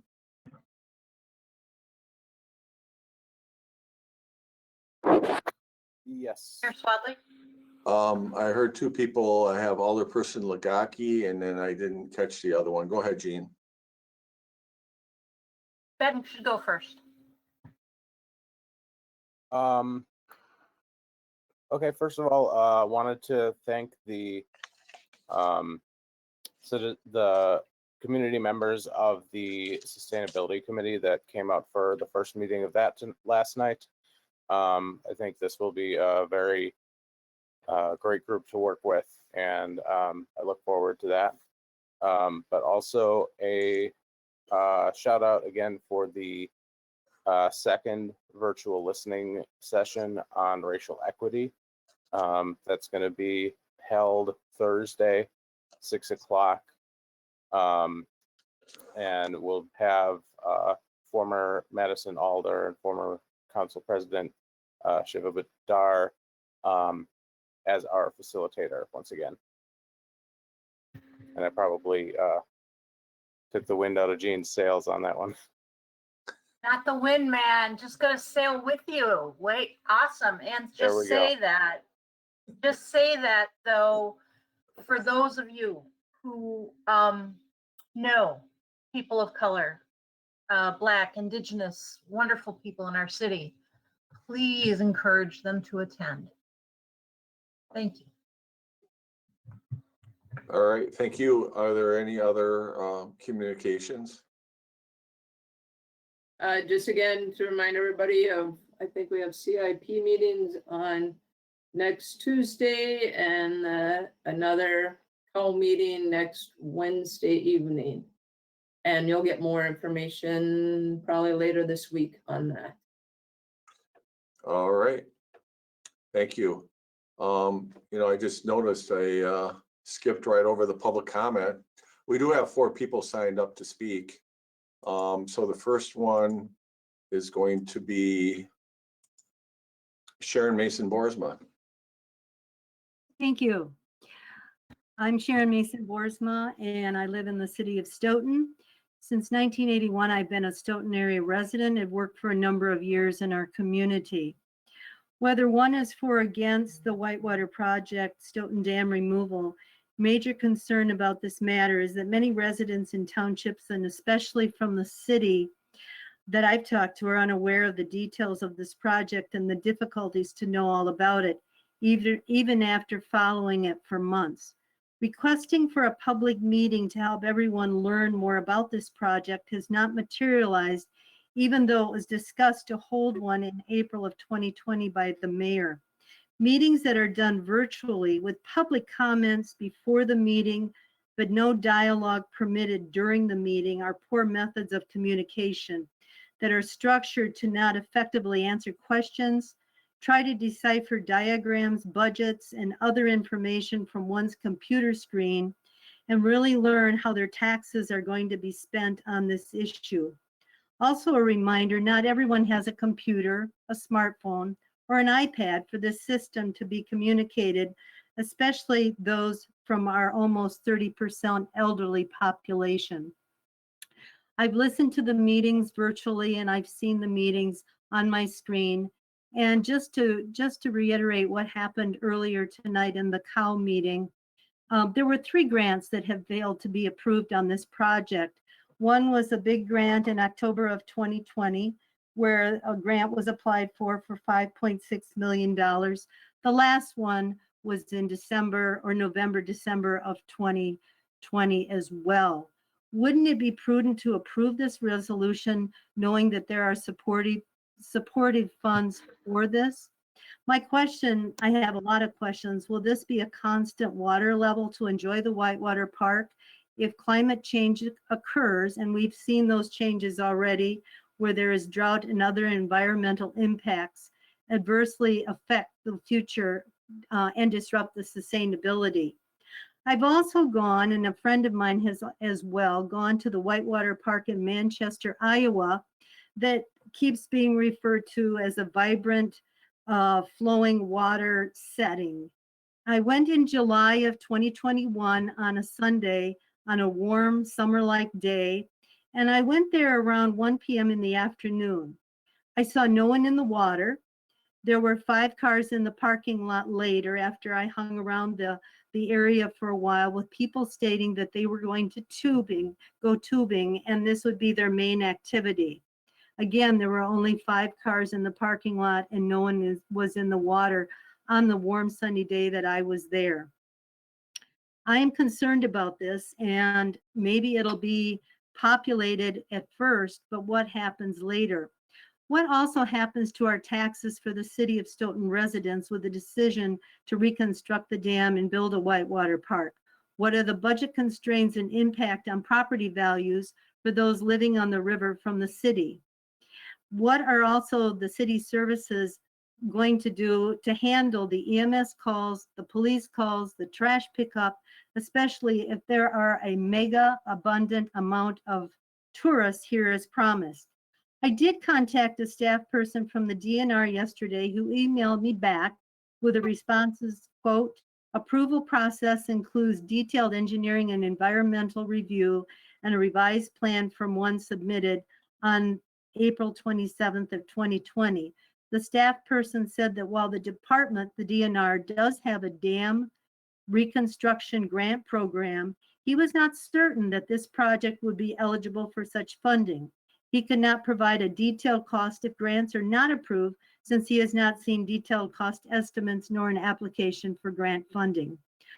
I guess my thought is to consider all of these variables and questions before moving forward on this situation. Thank you very much. All right, next up is Roger Springman.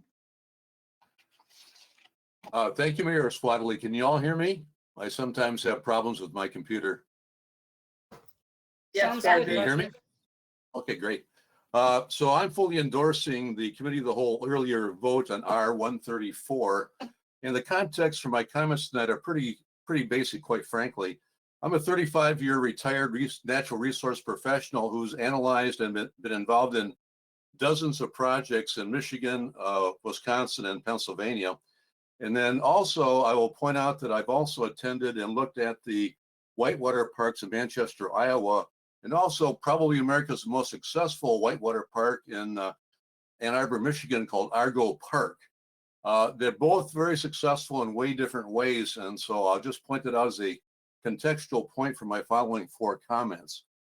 First, having seen natural resource projects evolve over my career in many different ways, I'm incredibly impressed by the responsiveness, thoroughness, and creativeness of the designers of the Stoughton Whitewater Park.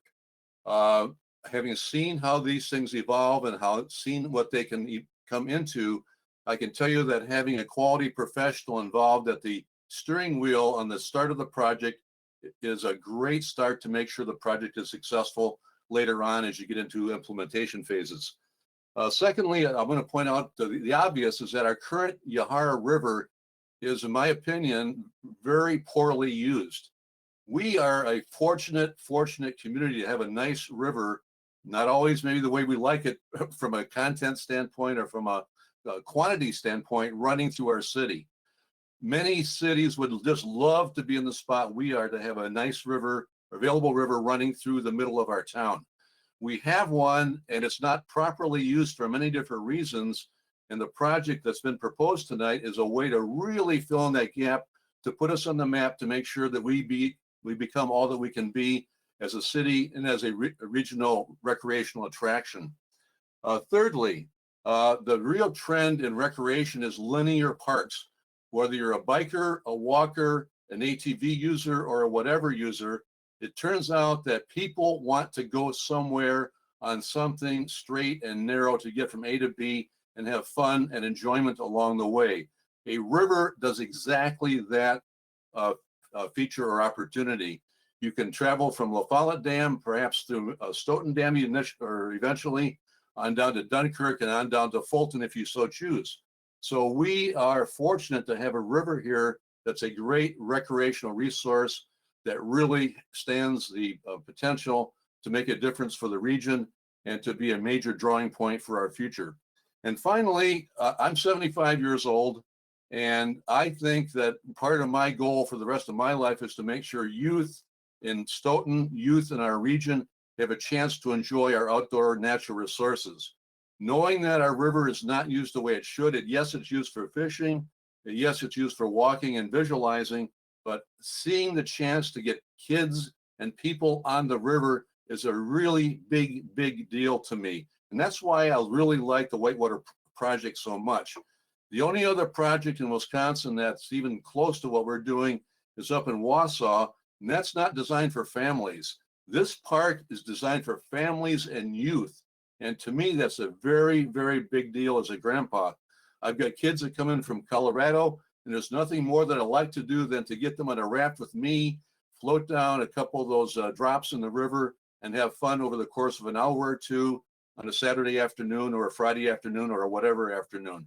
So those are the 4 points I want to make. It's an important family resource, youth resource, and if Stoughton wants to grow as a community, there's few things we can do better than find a resource opportunity that brings kids and families together. And this Whitewater Park can and should do that. Thank you very much. All right, next up is Mark Hale.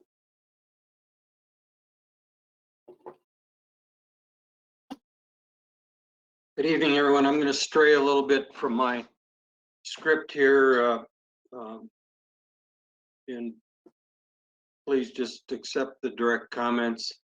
I've fallen off my chair several times listening to some of the earlier activity and found it very frustrating and irritating. one of the most difficult things to hear was after a year and a half of when I first brought up to the steering committee the water depth in the bay, that nobody to this date, and your experts involved don't know the depth of the water in the Yahara Bay. That's amazing, and it's unacceptable. Actually, if you start calculating out his numbers, you're probably going to be in the negative column if you really look at what the depth of the bay is. So that said, that should have been handled and addressed a long time ago. And to say tonight, after a year and a half, that we still don't know how deep the water is out there, that's pretty poor.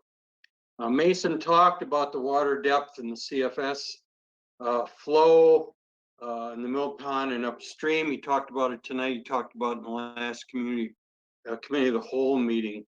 And in response to Mr. Boersma's inquiry at the last meeting, previous meeting, but whether a boat could go up the river, Mason reported that there would only be a couple of feet of water left in the main channel at 150 CFS.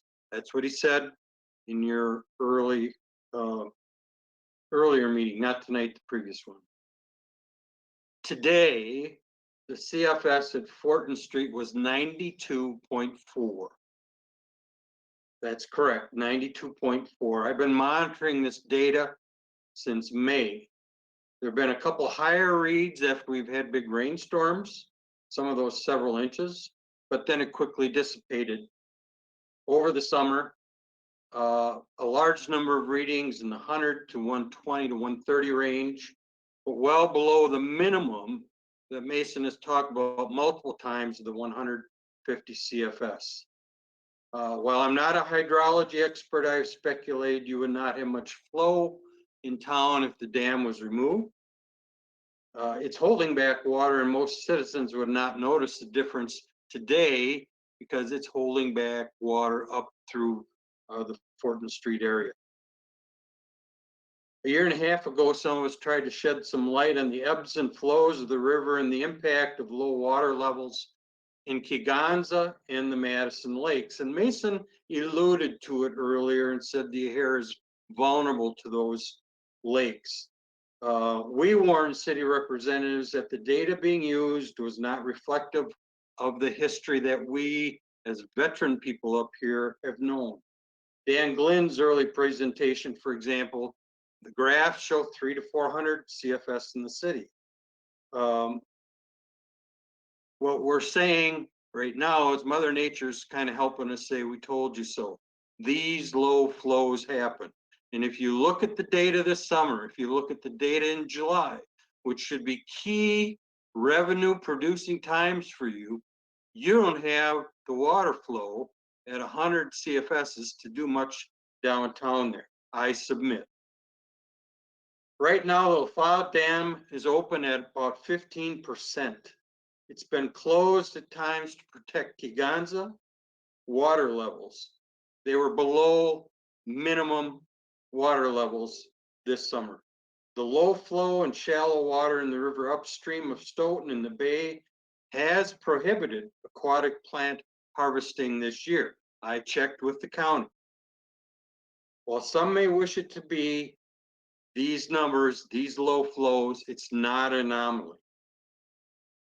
A huge unknown is what impact the county dredging project will have on stream flow, and it was talked about a little bit earlier. Mason doesn't know either, but I think there's some people that can calculate out the amount of soil taken out, the water flows. You should be able to take a look at that and do some projection. The project is intended to increase ability to flow during the high water times, and the Yahara dredge between La Follette and Stoughton will not involve the bay. If gates run at 15% and the channel is deeper there through the channel alone, where only five of your monitorings are in the channel, there's a greater risk to the bay than what people have recognized, and I'm asserting here tonight. I'm baffled you can move forward with a vote tonight when there's still so many unknowns about the water flow, the depth of water, the CFSs, and the impact on what it really will be downtown. There is work to do, and you need to get the right people at the table.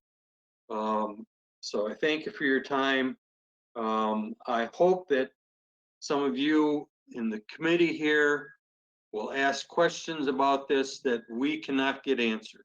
We've written emails, we've sent chats, we've sent texts, and there's silence. And after working in a county system, a large medical system, and retiring from state after many years, no one would be permitted to not answer questions that the public has submitted. I have submitted letters, I've submitted questions. I am aware of other people that have done the same, and they've been ignored. And I'm just politely saying I think that's unacceptable. So thanks for your time. All right, next is Rob Krieger. Good evening. Can you guys hear me okay? We can, thank you. Thank you for taking the time tonight. Tonight, I'm in favor of the resolution to rescind the 2020 Municipal Dam Program Grant application. However, I'm opposed to the current plan for the river park and the dam removal. My family and I have lived in the city of Stoughton for 20 years prior to building a house on the Yahara River. As we all know, Dane County is in the process of dredging sediment from the river. I believe that this will have an impact on water levels and the hydrology models that have been used to date. I could not observe any reference to dredging being taken into account in the models and charts and graphs shown earlier tonight. It would seem prudent to me for the city to wait until dredging is complete to create a new model to verify the impact to the water levels before proceeding with the river project. Additionally, a test using the dam to draw down water levels to the proposed new river plan would further confirm the hydrology models are correct and provide stakeholders the ability to observe the impact on the proposed water levels. The city should also work with their consultants, DNR, and others to collect data during this event to better tune hydrology models of the area. I have a question for the group. Will the design for the water park need to be adjusted after the dredging is complete? We are all looking for a win-win solution. Please take the time to test, verify the models are correct with actual data after the dredging is complete. Thank you for the time. Thank you. And last but not least is Judy Bills.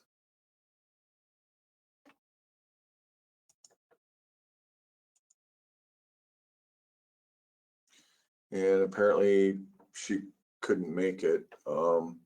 I'm here. I made it. Oh, you made it. You're there. All right, go ahead. The floor is yours.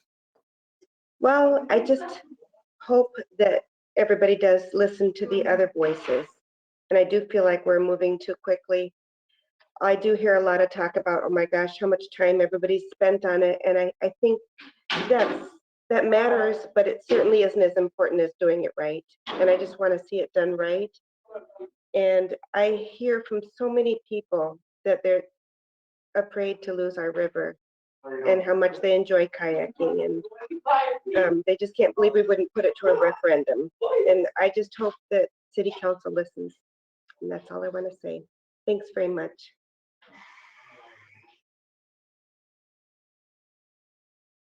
Thank you. That takes us to the end of our public comment. Tim, I wasn't signed up, but can I talk? No, you're not signed up. We have to get into our business.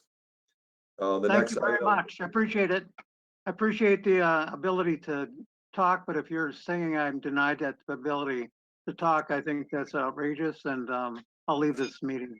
Well, I think out of anyone, you ought to know the rules. The council could certainly make a motion to waive the rules if they'd like.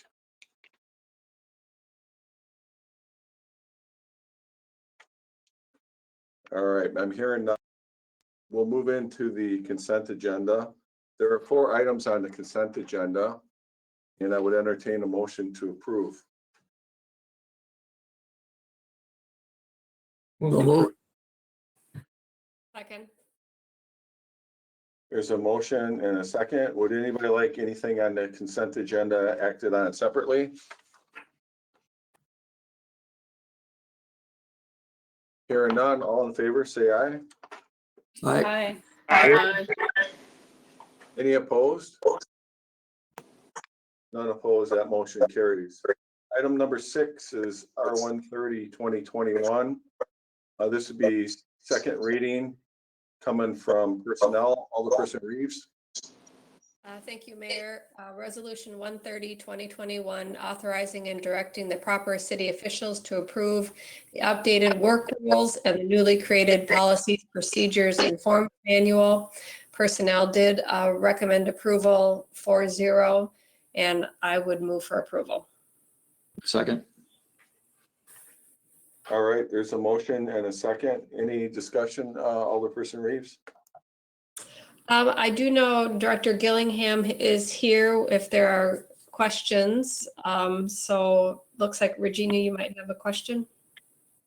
Sure, I just want to, again, I brought it up at the last time on page 25 of the first document under the verbal for workplace violence. I do know that you have the harassment in the other packet, but I just want to make sure that when you have verbalized or implied threats and threatening or harassing phone calls, that you also say, you know, we need to get up to the 21st century, put text and any social media posts. I think we need to include that language so that, you know, violence, workplace violence can take many different factors, and I think we have to cover them all. And I know you do that in the other document, but I just want to be consistent. And so I guess I would like to make an amendment that those words are added to page 25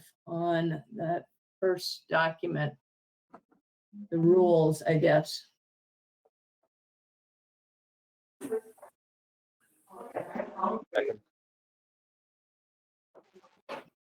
Okay, so I heard a motion by Alderperson Hirsch for an amendment. Who was the second? Was that Jensen? No, Ben. Oh, Alderperson Hiley. Okay, and I didn't really catch the language. AJ, did you catch that, or? Yes, that was duly noted at the last meeting, and we do have that in there for our copy. Okay, thanks. I just didn't know if I need to make a formal motion. Thank you, AJ. You're welcome. So should we leave it in there, or was it already in there, or what do you want to do? Well, if the changes are being made, then it's not needed. So I will retract that if they're already being changed. Okay. All right. Were there any other questions or comments? Alderperson Magaki?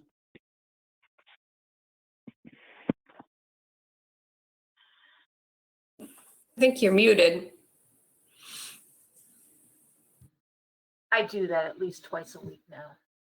Okay, AJ, I'm sorry I didn't seek you out personally for this and that I'm discussing this openly, but it's a fair question for open. I wish I would have given you a little notice. On page, actually the page number is different on my computer than yours document, but it's page 11. Leaves of absence, the page starts with the title flex time, but when it comes to funeral leave, you talk about immediate family members. And I know that marital law has changed in the last decade, but in all of the organizations and work that I do, I still see reference to domestic partner, only because things varied by state for a long time, and we may not have anyone who exists in an official domestic partnership, but I believe legally that the possibility is there, and I just wanted to ask the question, did you guys consider that point, and am I incorrect, which could be, because it has been a little interest, but I would hate to exclude or have overlooked a party that we may not want to exclude or overlook.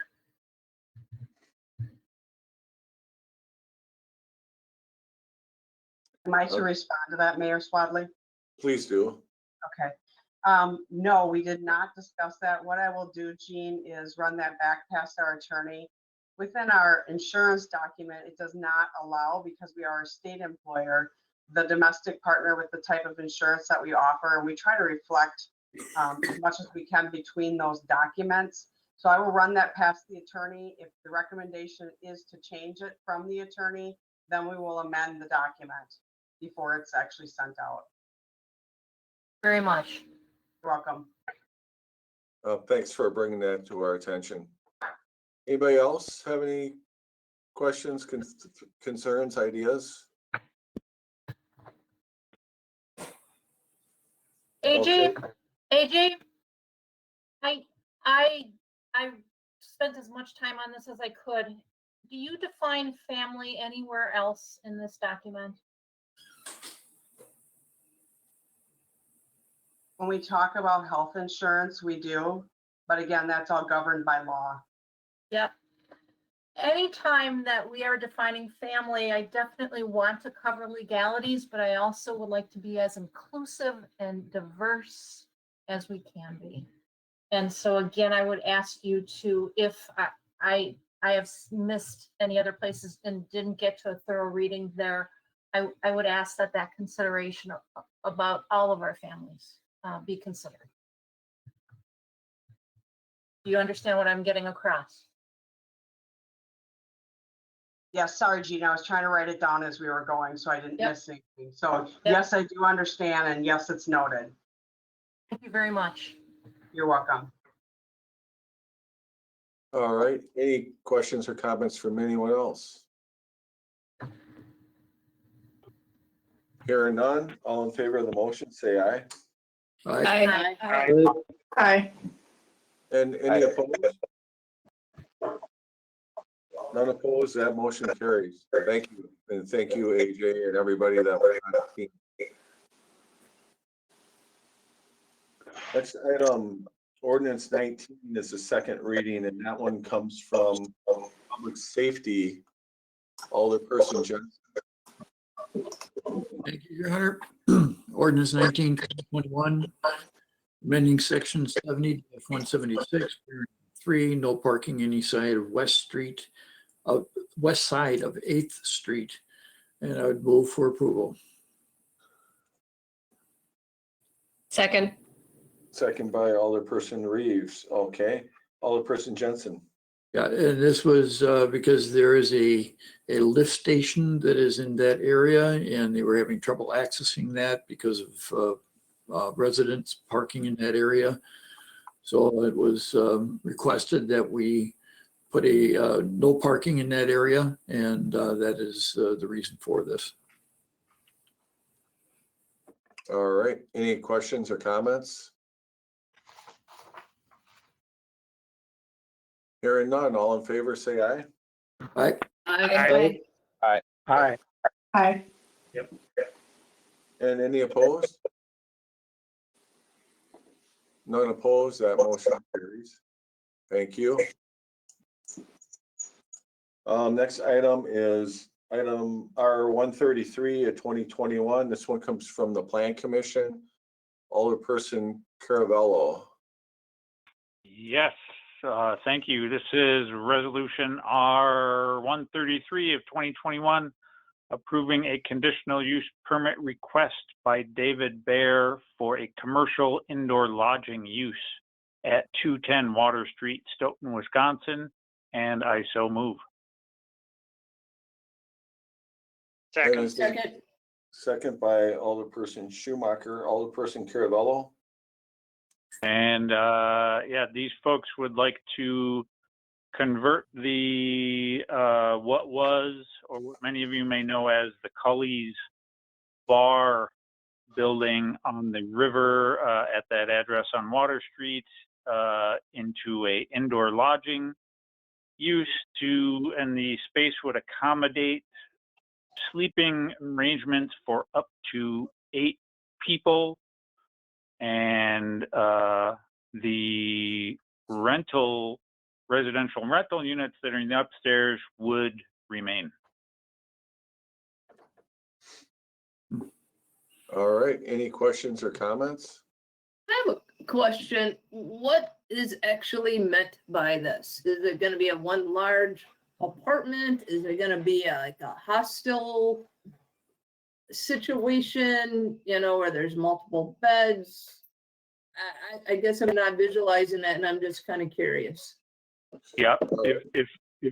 If you're familiar from our discussion at Plan was that it's going to be like, I believe they're going to use Airbnb. I don't know if they will use another type of optional booking arrangement or directly through their own system. This is not the first one of these places they've done. It sounds like they've done one or two others, not in Stoughton, not around here.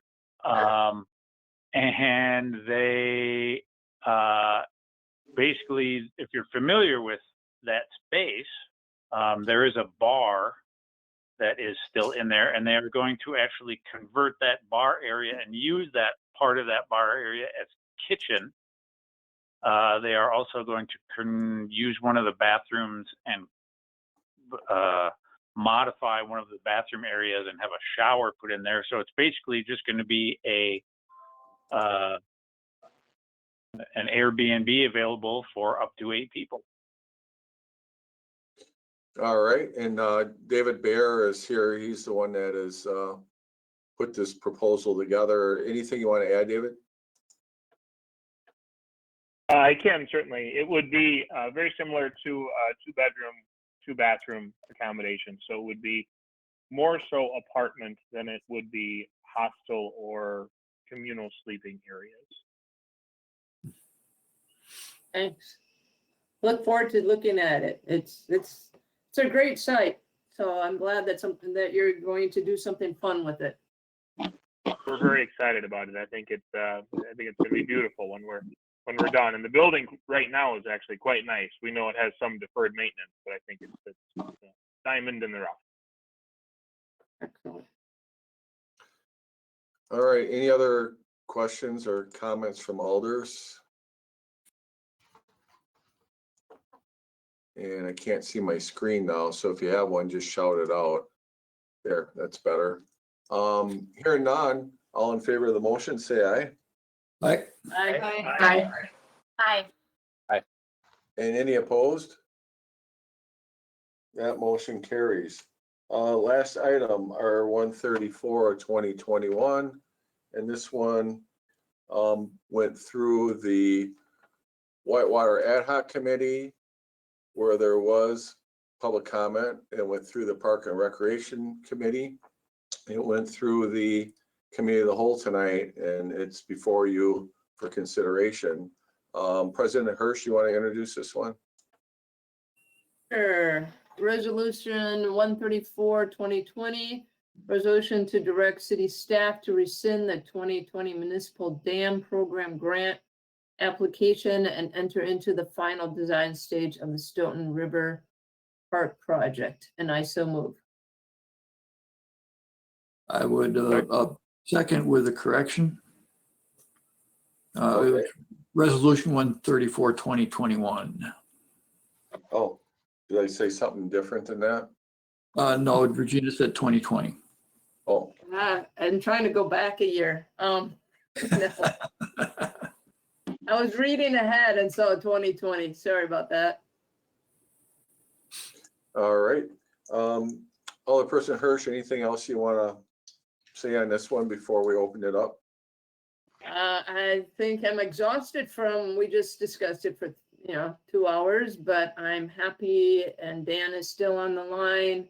Happy to answer any questions regarding this, about the long slew of professionals that we've had at the steering committee that have addressed many of the concerns brought in from the public. We've had scientists that weighed in on water quality.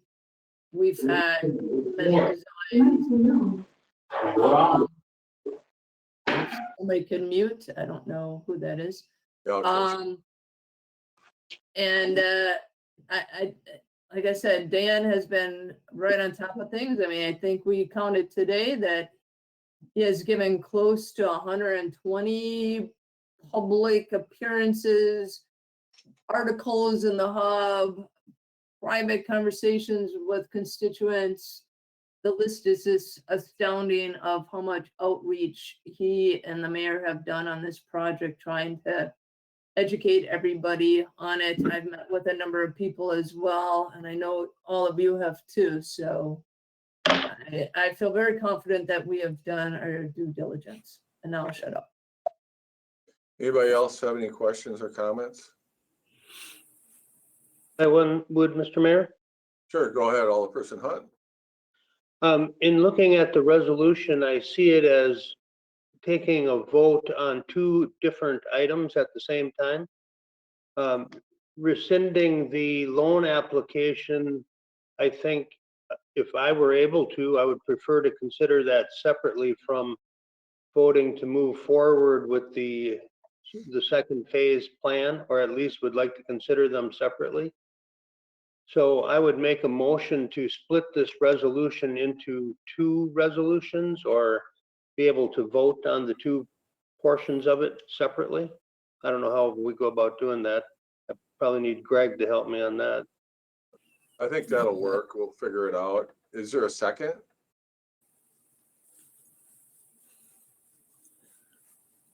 Is there a second? Second.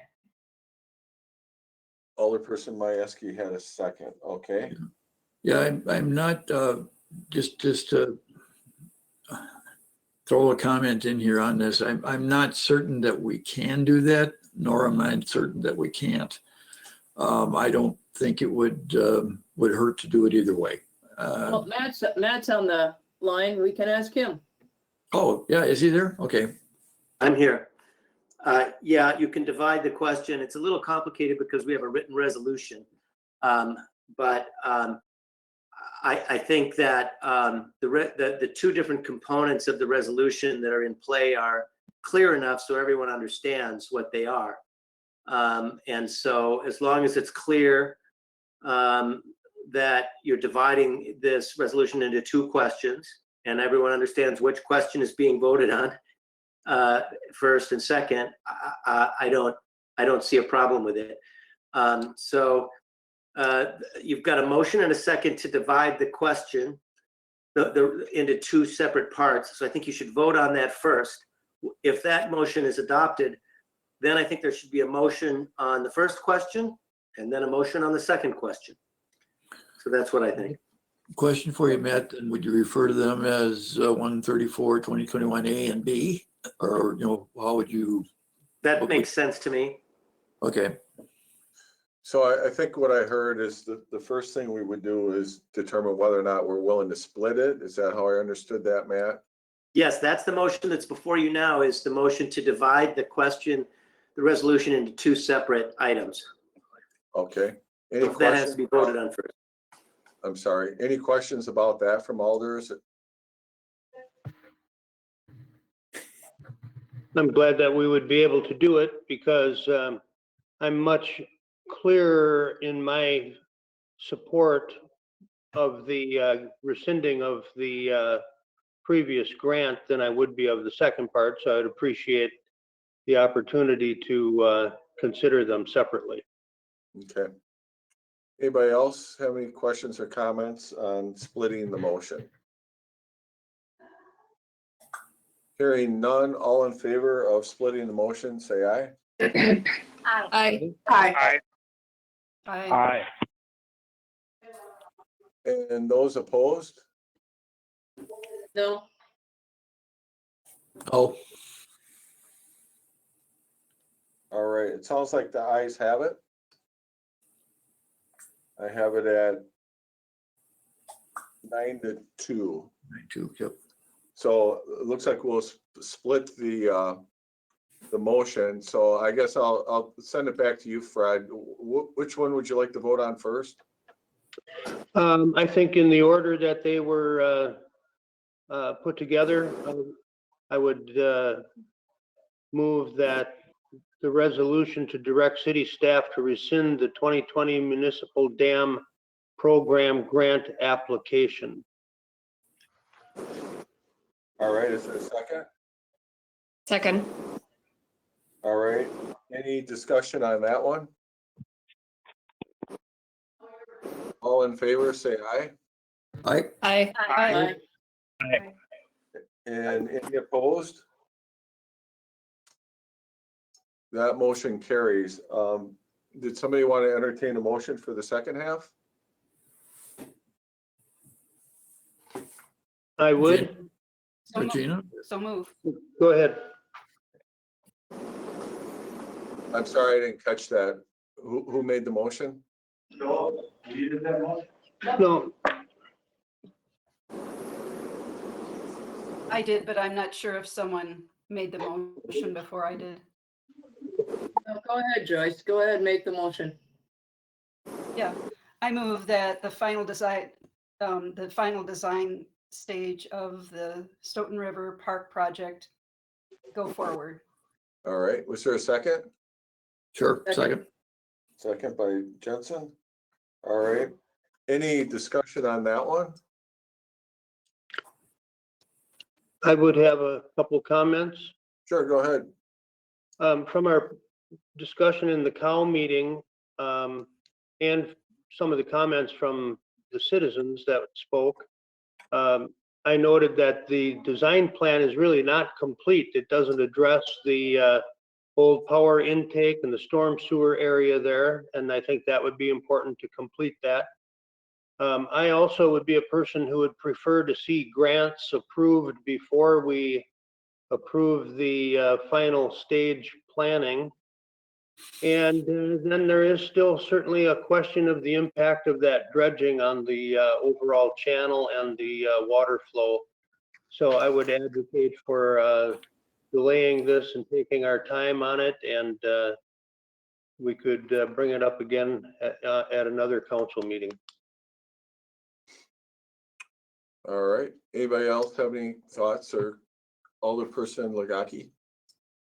I have a question about the language of enter into the final design stage.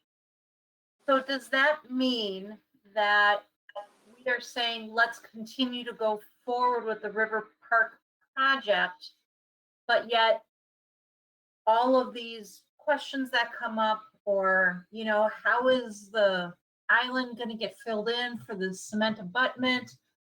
That's going to come before us? We're not approving that, correct? Absolutely. That's part of the final design stage. Everything that Fred just talked about how things are going to work, that's all part of the final design stage. You know, we just have a concept right now. The final design is actually getting into the nitty gritty of how things are going to work. And if I remember right, Mayor, John Reimer from, was it the county, and they're doing the dredging too. A lot of what they're waiting on us and what we're deciding to do, and then they're going to deal with their dredging a lot based on what we're doing as well. So it's at least that's what I remember him saying a year ago at a meeting at Pleasant Springs, when both Dan and the mayor and Dane County presented what the dredging and how everything is going to work together. So it's not one or the other. If we delay it, they're delayed, or then we have to modify everything based on them. They're waiting on us too. Regina, what this motion then really is saying is that we're continuing this relationship that we have with Mason's firm, and we look forward to the designs and the ongoing discussion around all of these issues. That's what I feel I'd be voting on. Am I correct? Yes, but you gotta also remember that, you know, next week, there is, you know, the CIP funding also is being discussed. So at that time, if you feel that, like, you know, in the process that we don't get the grant, well, you don't, you know, you don't move forward with the CIP funding, but this is just the next step. Should we start, do we want the project to keep moving forward, or are we going to scrap the whole project is basically the question. Moving forward, and then we'll have CIP coming up in the next few weeks, and during that CIP process, hopefully we find out about the grants and all that. So the budget questions is a different issue than do we want to move forward? And the final design, that will come before us again? Absolutely. You know, we don't work in a vacuum, you know. It has to go through steering committee, then Park and Rec, and then the city council. I appreciate that clarification, and I think it's wise for us to keep moving forward. Thank you.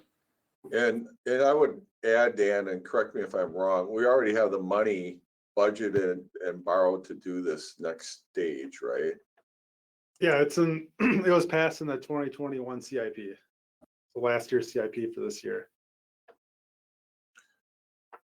Alderperson Caravello.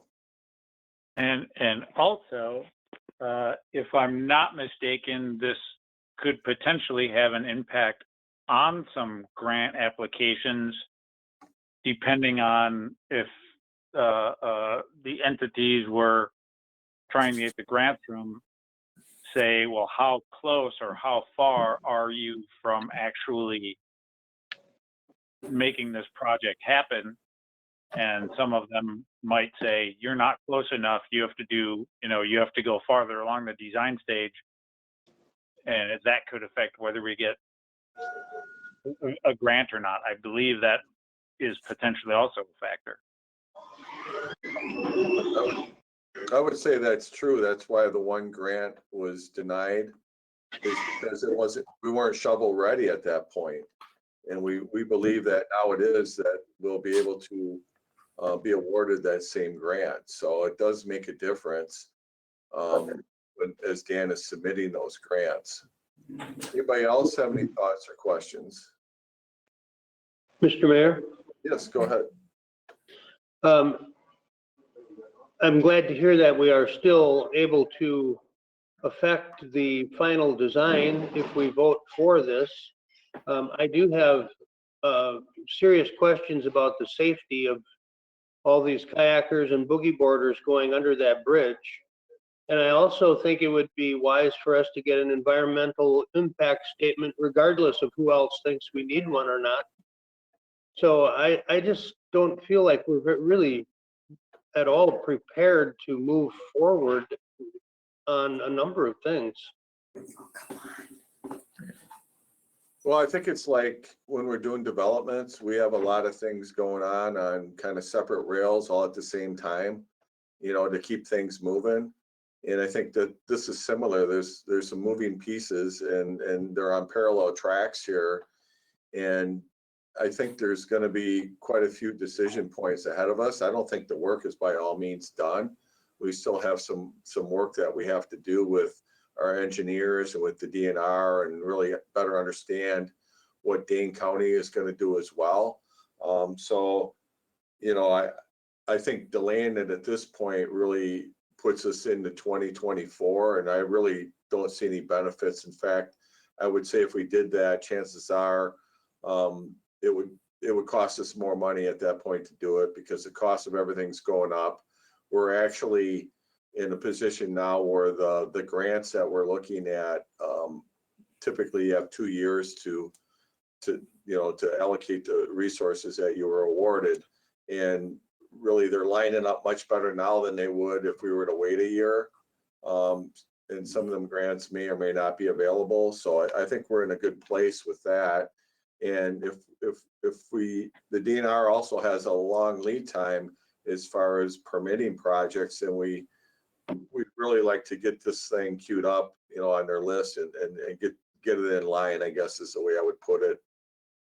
And while it's in line, I think a lot of the other things that Fred, you and others have brought up, I think, we can address. Thank you. Anybody else have any questions or comments?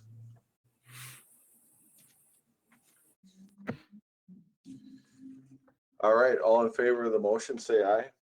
Aye. Aye. Aye. And any opposed? Opposed?